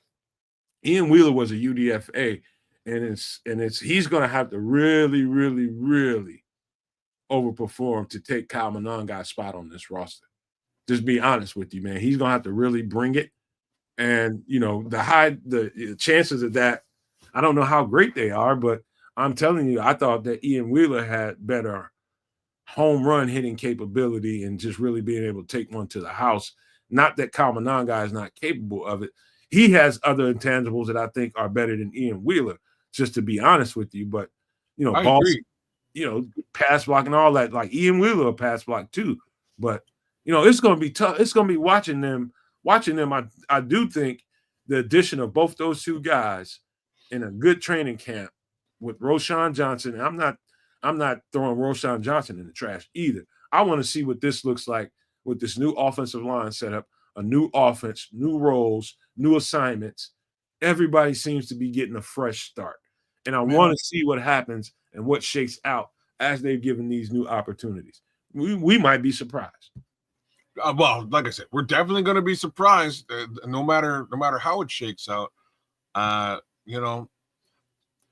These two skill sets, again, in Wheeler and Monangai, are interesting at best. And unfortunately for me, I just don't see Roschon Johnson cutting the mustard. Like I hate to say stuff like that. I know you just avoided saying it. I just don't see it. Like, this kid brings, if there's anything that he brings to the table that jumps out, is that pass pro. Like, his pass pro is crazy. And that says a lot. He's also very shifty and hits holes decently. No worse than Roschon in my capacity, like in my opinion. I really need to see Ian Wheeler, though, because I believe Ian Wheeler brings a little bit more of that bruiser north-south that we need and would be a beneficial replacement, an upside replacement for what we thought Roschon Johnson would be bringing to the table. Just ain't getting it done, though. That's just me. All right. Those my thoughts on Monangai is wait and see. He's on the new level. Man. Levante's saying some real stuff there. Sorry to cut you off, but he's saying wait for the June 1 cut. Oh, yeah. The facts is we got snaked about 15 times in this draft for a running back. Every running back we might have been interested in went. On many of those teams, our existing running backs worth their weight. So we're going to see what falls out. We're going to see sooner or later. They can't keep everybody on the 53-man roster, so we'll see what happens. I'll say this one last time before I remove this Monangai graphic, and I stand by this. I do believe the running back room on the Chicago Bears is incomplete. I stand by that. And this is me fully willing to give everybody in that room a chance to prove me wrong, and they very, very well may. But in my opinion, based on what I've seen, I don't think this room is complete. I think it's missing something. Man, I wish you were wrong. I don't think you are. We'll find out. I know that. But here's my special something I've been waiting to talk about. All right. And did I even upload the graphic? Oh, you son of a gun. Oh, I did not. I don't think it's something. Hold on for a second. So what I wanted to talk about was JP Richardson out of TCU. Remember the show that we did when I said that, and I didn't upload the graphic. But that's okay. We'll fix that later on. But let me get him off. Want to take Kyle down? Okay, all right. Let me get him off the screen. So JP Richardson, obviously, and I made the statement here on the network. I think last week or earlier in the week, at one time or another, I made the statement that watch out, Chicago Bears fans. This guy is going to be the darling of training camp. And I meant it. JP Richardson is already capturing people's attention. A couple of podcasters and commentators I've noticed already, and this is just rookie minicamp when they ain't really doing nothing but running routes and, doing just basic stuff. Just filling out assignments. The next level of that, you're going to really get to see what JP Richardson can bring to the table. And I'm going to embellish a little bit on him because I've said this many times. The slot, there's center, there's slot, there's defensive line. And those three positions in particular, offensive line. Just this offensive line. Just take center out of the way. Offensive line. defensive line, slot receiver, in my opinion, were the biggest hampers of the Chicago Bears in the last few years. What do I mean by a slot receiver being a bigger hamper to what we do? Because you need a guy that can really, really play that position well. We had a guy, and that was Keenan Allen. Keenan Allen is no longer here. He's very good at manipulating the slot position. It's a specific role, and me and one of my teammates was just talking about this the other day, and talking about the role and the assignment. And I put out a short earlier today, and I'm going to repeat myself a little bit. And I'm talking about a specific trait that you need to have as a slot receiver. And we were talking about sight adjustments. What is a sight adjustment? A sight adjustment is to communicate with your quarterback by way of indirect communication, direct communication, just playing together and just knowing, okay, on this route that we got set up for you, this is the coverage now. How do you adjust your route to this coverage? Do you adjust your route? Do you run a short curl? Or let's just say it's a 7-yard curl to the inside, right? Or outside curl.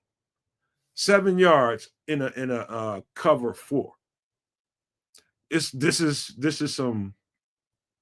All right, so basically, do you want to run that right into the cloud of that defense and give that quarterback a chance to get that ball picked and taken away? Or do you want to shorten that 7-yard route into a 5-yard route so that guy can't break on the ball? Sight adjustments at the line of scrimmage for a slot receiver. What I'm getting at is what I've noticed about J.P. Richardson at TCU is very, very underrated. How he's able to recognize the kind of coverages they're giving him, communicate that with somehow with the quarterback, and the quarterback be able to trust him to know that whatever route, however he adjusts that route, he's going to figure out how to get himself open in that coverage. And he's going to be open on a regular basis. I'm telling you guys right now, J.P. Richardson, I just pray that they find a place on the roster for this kid and find a place and just work with him. A slot receiver is a valuable role in a West Coast offense, specifically in Ben Johnson's version of it. And what we've had in the last few years is a bunch of hits and misses at the slot role. You got to have somebody that really, really knows how to operate that position. And if you don't, it's noticeable, especially to a DB like me. It's like, man, they got people will just sit on those routes. You know, it was bad, kids. It was bad. And the point I'm trying to get at is J.P. Richardson, you know, Olamide Zaccheaus, Devin Duvernay won't be here in a year. Who's up next? Well, I know Luther Burden, but he needs to back up too. Burden. There's a, and the other thing that's really interesting about this wide receiver core is I think both DJ and Rome could be slot receivers if they really wanted to. If they wanted, like, these guys are kind of interchangeable. I am gonna say that, like, moving Olamide out is not in your best interest. Moving Devin Duvernay out is not your best interest. That's just my thoughts there. I've seen him on the out. I've seen Duvernay on the outside. It did not work out in Baltimore very well. I mean, he had a couple of decent games, but mostly in the slot is where you'll find him. So there's a couple of heads in front of JP, man. I know you're pulling for this young cat. I'm looking at a picture of him right now. I'm looking at images of him, and his eyes are real close together. I don't know if that's a good thing or a bad thing. It's just weird. I just have to put it out there. His eyes are like tangle eye. I don't know. Just a little, maybe he like zeroed in on the football. Maybe that's what it is. But you know, I don't know, man. Like, kind of has like that Julian Edelman kind of thing going on. You know, just that little guy in the middle of the field that makes things happen. Same thing though. I just don't over Zaccheaus.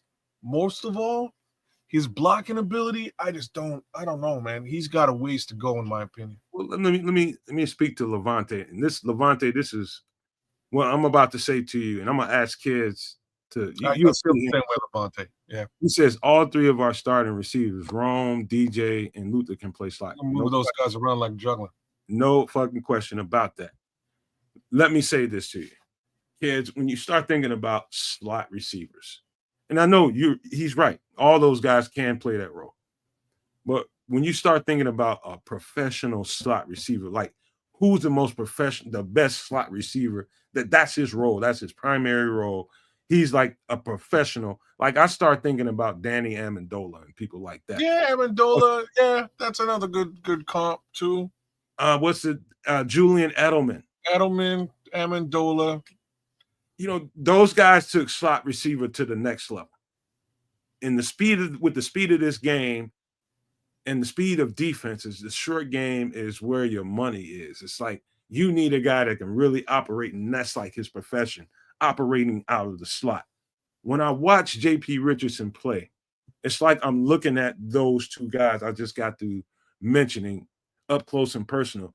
His game is so effing mature. It is unreal for his age. Like, it's hard to find. There was some really good slot receivers in this draft, and I liked a lot of them. But this guy can really operate. J.P. Richardson can really, really, really operate, man. Why you got to take it to this level, man? Hey, man, he took pictures. There's pictures of the kid. I'm just putting the pictures on blast. That's all. Don't do that to the cat, man. All right. Don't do that to him like that. All right. Hey, man, look, the internet is a wild. A real ass conversation, and you got to do that. Wes Welker is another one. He just took. Yeah, that is messed up, Chris. I had to do that to the guy, man. We might want the guy on the show one of these days, man. That's how you gonna do him. You gonna do him like that? Look. There's pictures on the internet.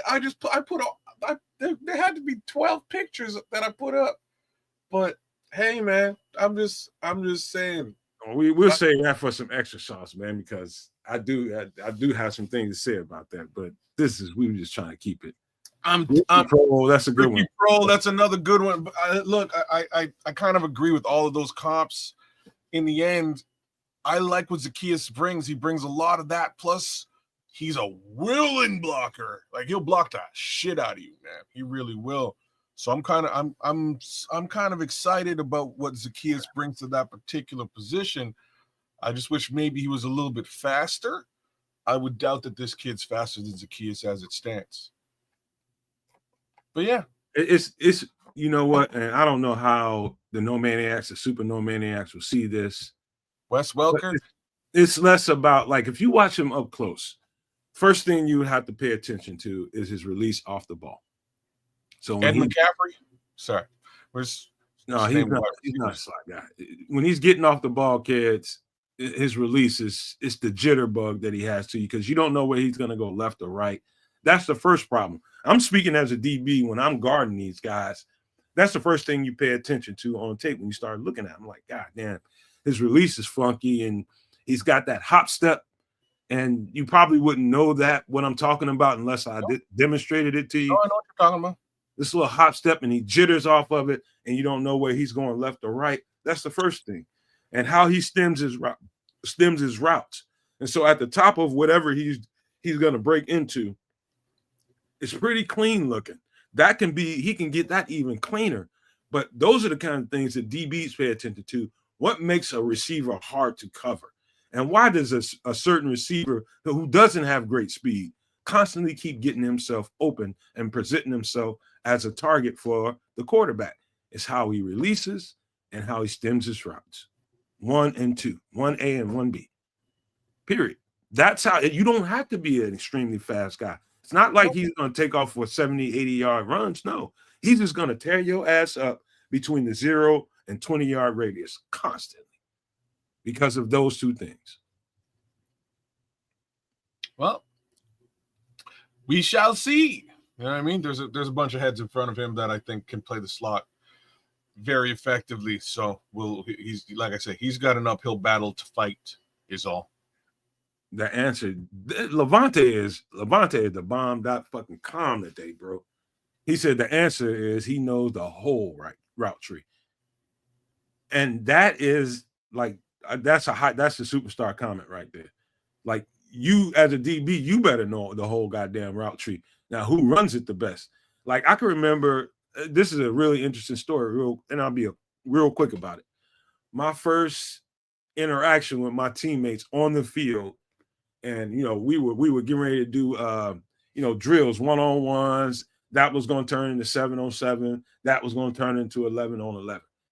I'm talking to my seniors, juniors, and seniors on the team, and they are, they're telling me who the best receivers on the team are, and who's the fastest, who's this, who's that, and I'm just like, man, I was like, F all that, man. Who's the best receiver on the team? It's like, man, you ain't gonna like what I'm about to say, but he's like kind of the slowest dude on the team. I'm like, who? He's like, this is the best receiver on the team. It's some little white dude from Plant City, Florida. Man, let me tell you something. Like, the speed guys and the big, powerful guys, they wasn't really a problem. But I had to up my level of coverage on defense because of the slow, didn't have the long speed Plant City, Florida kid that was a hell of a route runner. That was he knew the route tree and had his releases and stems down to a fucking science. And so that's what, when I watch somebody like J.P. Richardson, maybe I have a different respect for what he can bring to the table than the average person. But Levante, you definitely get what I'm talking about, man. It's like, that is hard to deal with as a defensive back. It's very, very hard to deal with. Kids, you don't have to. You can eat on camera, man. It's just a chicken wing, bro. I'm trying not to be rude, Doc. You know what I mean? I don't want to. I'm not snacking for the world to see. You know what I'm saying? I'm right here. I'm listening. I'm fully engaged in the show. But if I do, if I grab a chicken wing, I grab a chicken wing. But that's my thoughts about J.P. Richardson, and I stand on a mountaintop and say right now that I think we got a guy. It's just, how fast is he going to get? We'll see. We'll just see. I'll leave that there. Kids, anything else you want to talk about? Yeah, so like, even you saying this, I assume the plan for Luther Burden just to put him on the field is slot. What are your thoughts on Luther Burden in the slot? Oh, he's definitely going to play slot, but he's going to move around. Luther Burden ain't going to be exclusively in the slot. He's going to be, I think, to be honest with you, I think it's going to be the main three receivers you're going to see on the field. I think you're going to see X. It's going to be probably Romo Dunze. Z is going to be DJ. And I think most of the time you're going to see Luther Burden. Now they're going to, the motion guy, I think, is going to be, most of the time it's going to be Luther Burden. And so that's going to be the shift motion guy. Is probably the key to, yes. He's probably the key to whatever they're going to do. They're going to really probably eat off the short area attack, 15-yard and in routes, and feature the running game. The downfield, you'll see a downfield shot once or twice a game. That's it.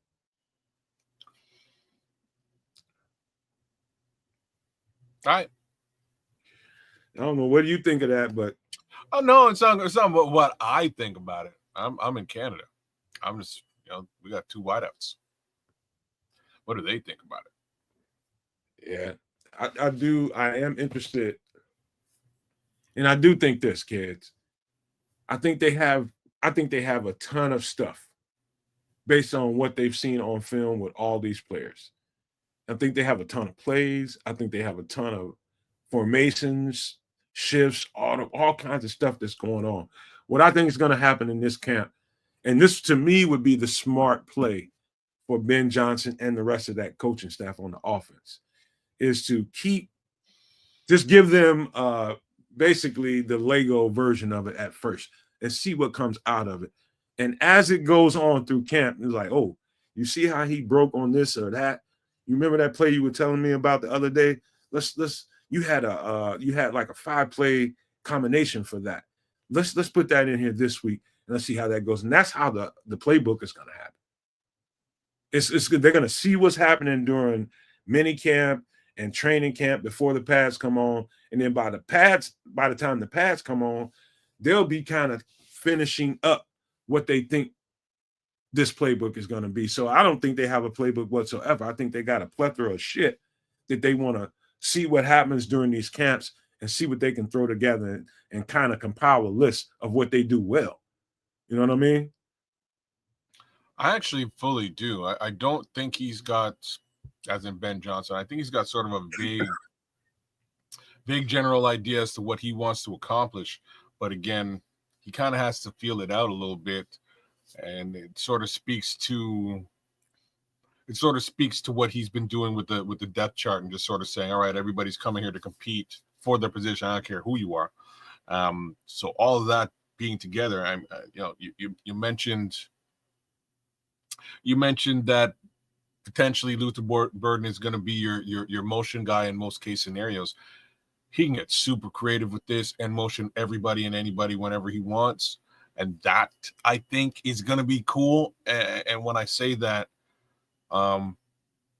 it would be interesting in jet sweep reverse capacity with both DJ Moore and Luther Burden and Rome Odunze just mixing it up, especially in situations where, who's to say this run game for this particular squad isn't A1, for lack of better things to say, right? If that's the case, maybe you really get funky with the motion. Like there's so much he can do, So I'm with it, and I kind of can't wait to see what really winds up happening. Like I'm talking about motion. I haven't even included Cole Kmet and or Colson Loveland in that same motion case scenario. He can move everybody and have them do different things to a defense. So it's gonna be. I don't know what he's got up his sleeve, man. But I can't wait to see it. But that's my guy Ben Johnson doing the darn thing. It looks like Nomad. I was muted, man. My fault. I was talking my ass off. Listen, I was like, Nomad's eating chicken. Victor. No. I'm teasing you, bro. Shift motion for a defense. Like let's just circle that for a second. All the people that like the nuanced conversations about that the Nomad Network brings to the table, you will love this. Shift motion. Let's just say, let's just talk about Luther Burden for starters. Let's just say let's say that we're going to play Detroit. And they see something on defense, and let's just say they want to highlight a linebacker that they want to attack. And they want to use Luther Burden and see if they can isolate Luther Burden in a one-on-one. They catch him in one-on-one in man-to-man position, and the quarterback, Caleb Williams, he knows automatically what to do because they practice this all week and they planned this all week. If you see him in a one-on-one, call an audible, put Luther in motion. And if that motion dictates you, when you shift him from left to right, and if you see the two linebackers communicating with each other, that's typically telling you that this linebacker had you on the left side, but by the time you get to the right side linebacker has you. This is the play we got in plan for that. You use him for that game, Luther Burden for that game. Let's just say we're playing the Commanders the next game, and they see something with the slot receiver that they like. He's a smaller slot corner, and you decide you want to put Colson Loveland on him, a bigger guy. And so you use him in shift motion.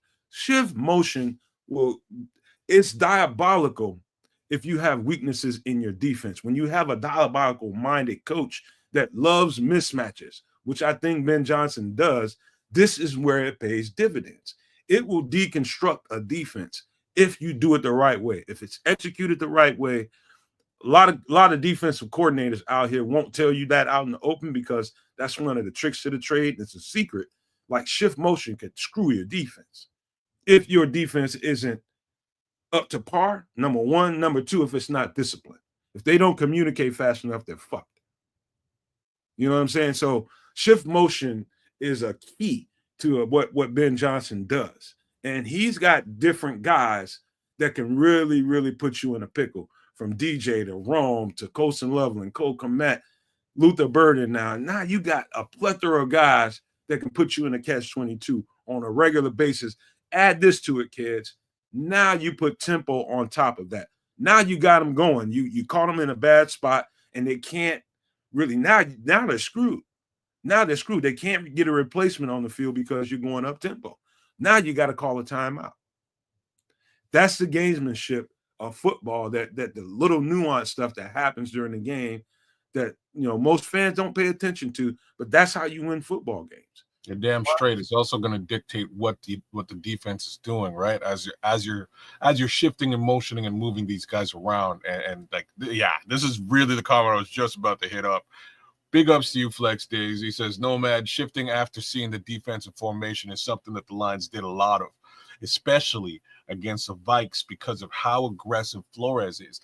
Exactly. Like, you couldn't have said it any better, Flex. The fact is, that's going to identify what Brian Flores is up to, especially with how exotic his blitzes are.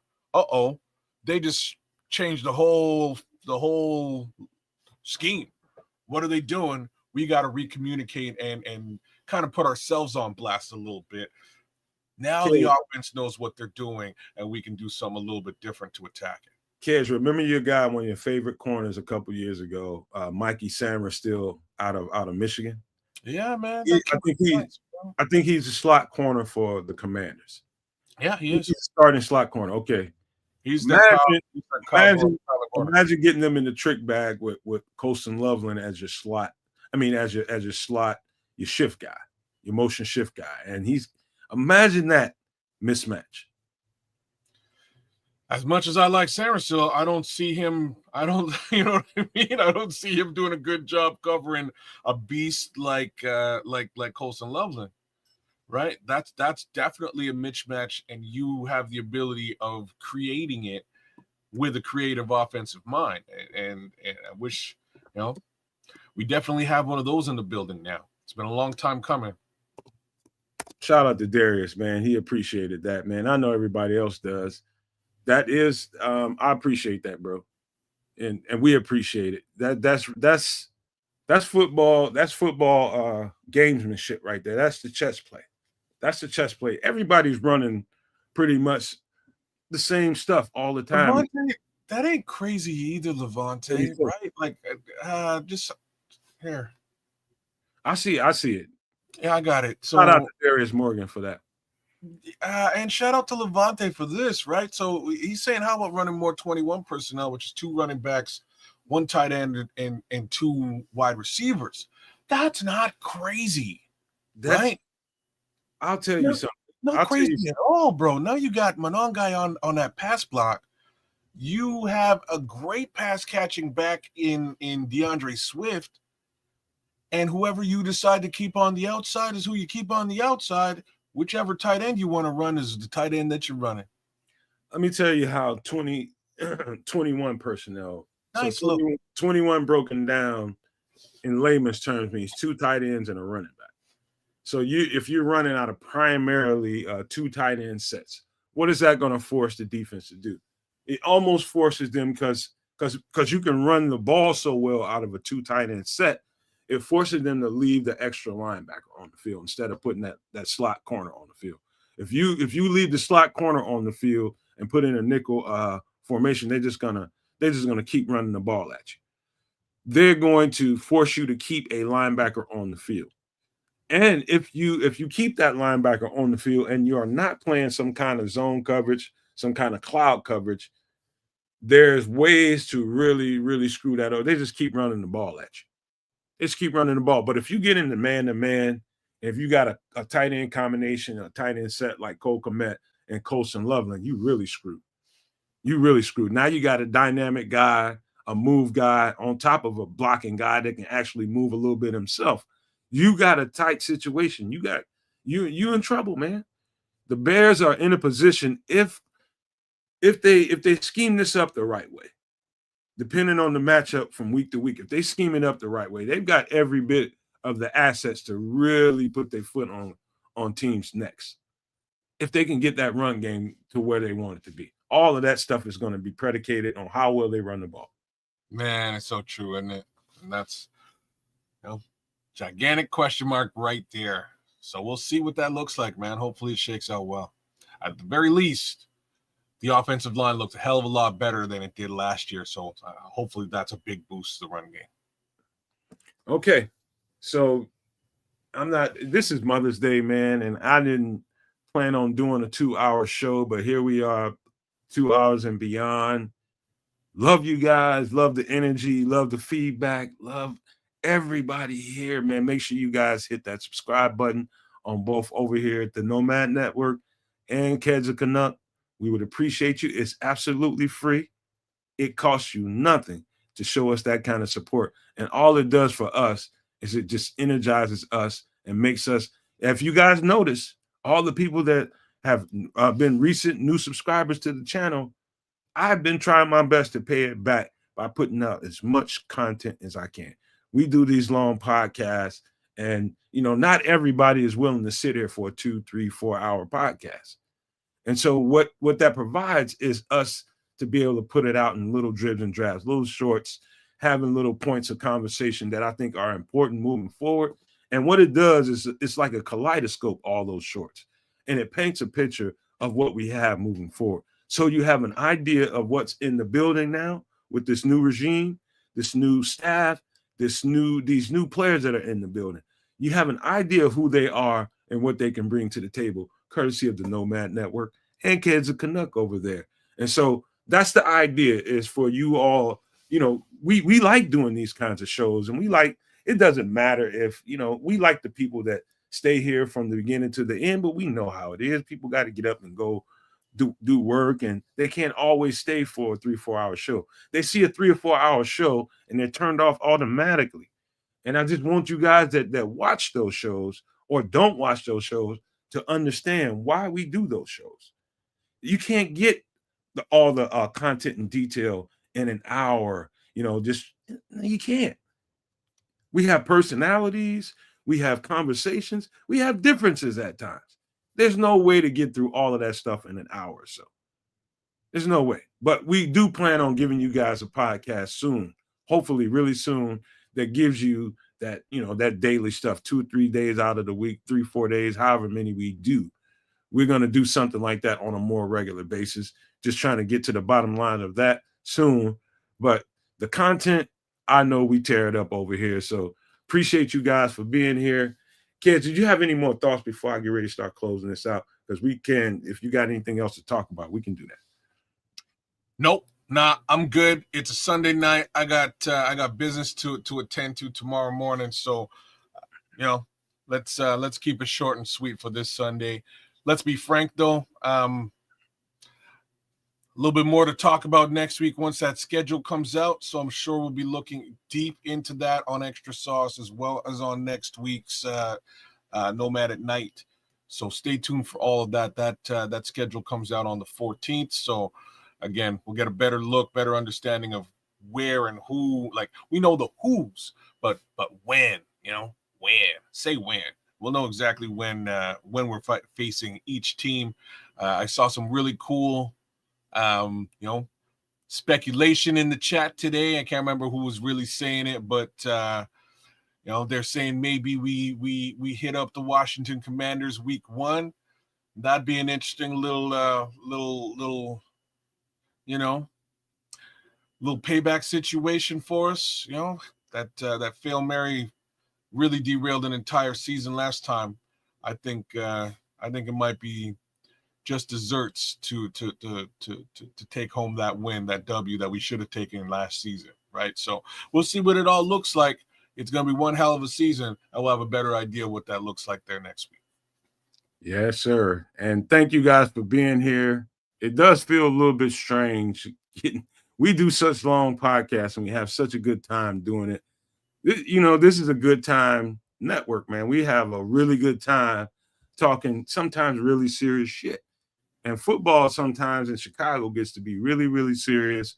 It gets to be really, really in-depth and in detail and passionate. And people have all these different opinions about this, that, and the third, whatever we're talking about.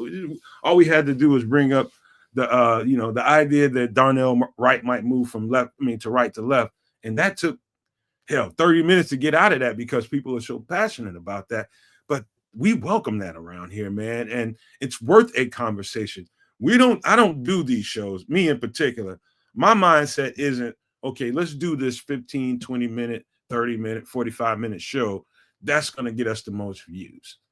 That's not my fucking mindset. My mindset is to give you full out comprehensive coverage from left to right, from beginning to end, give you exactly what you guys want to talk about in specific details. You want to talk about Ozzy Trippier, you want to talk about Luke Newman, you want to talk about any of these guys, you want to talk about the UDFA, the trial guys, give you specific detail from firsthand perspective. That's why we do long podcasts. That's why. So that you guys can come to one network and get it all in detail and, piecemeal your podcast if you need to. Watch an hour here, watch an hour there. Nothing wrong with that. Nothing wrong with that. But do watch it from beginning to end. Take your time and listen to it all. You're going to crack up laughing at times. You might start crying at times, but that's what the Nomad Network brings to the table. Full out as real Chicago Bears content, in detail, in depth. I feel like we're the best at it out there because we do the most of it. But I love you guys. Appreciate you for being here. Say Happy Mother's Day. If your mom ain't here for you to say it to her, find somebody else's mom to go say it to. Your mom would appreciate that. Just find somebody else's mom. It could be a lady out there on the street, homeless person that has a kid somewhere. Hey, ma'am, do you have any children? Yeah, I got 3 kids. I don't get this. I haven't seen them in 15 years. Happy Mother's Day to you, my dear. Nothing wrong with that. Do something nice for somebody. Be loving, be caring, be willing to accept people for what they are, But love you guys. Again, happy Mother's Day to all you ladies out there. And, to all you guys out there that have moms, happy Mother's Day to them. To all you guys that have lost moms, peace and love, good energy to you all. Hey, it's a tight spot, man. But listen, we're gonna get through all this stuff together. Love you all, but I gotta leave you all with these famous words. If you can think it and you can see it, there's no reason in the world why you cannot absolutely manifest it. Do not, and I repeat, do not be a prisoner of your own mind. But with that being said, we are out.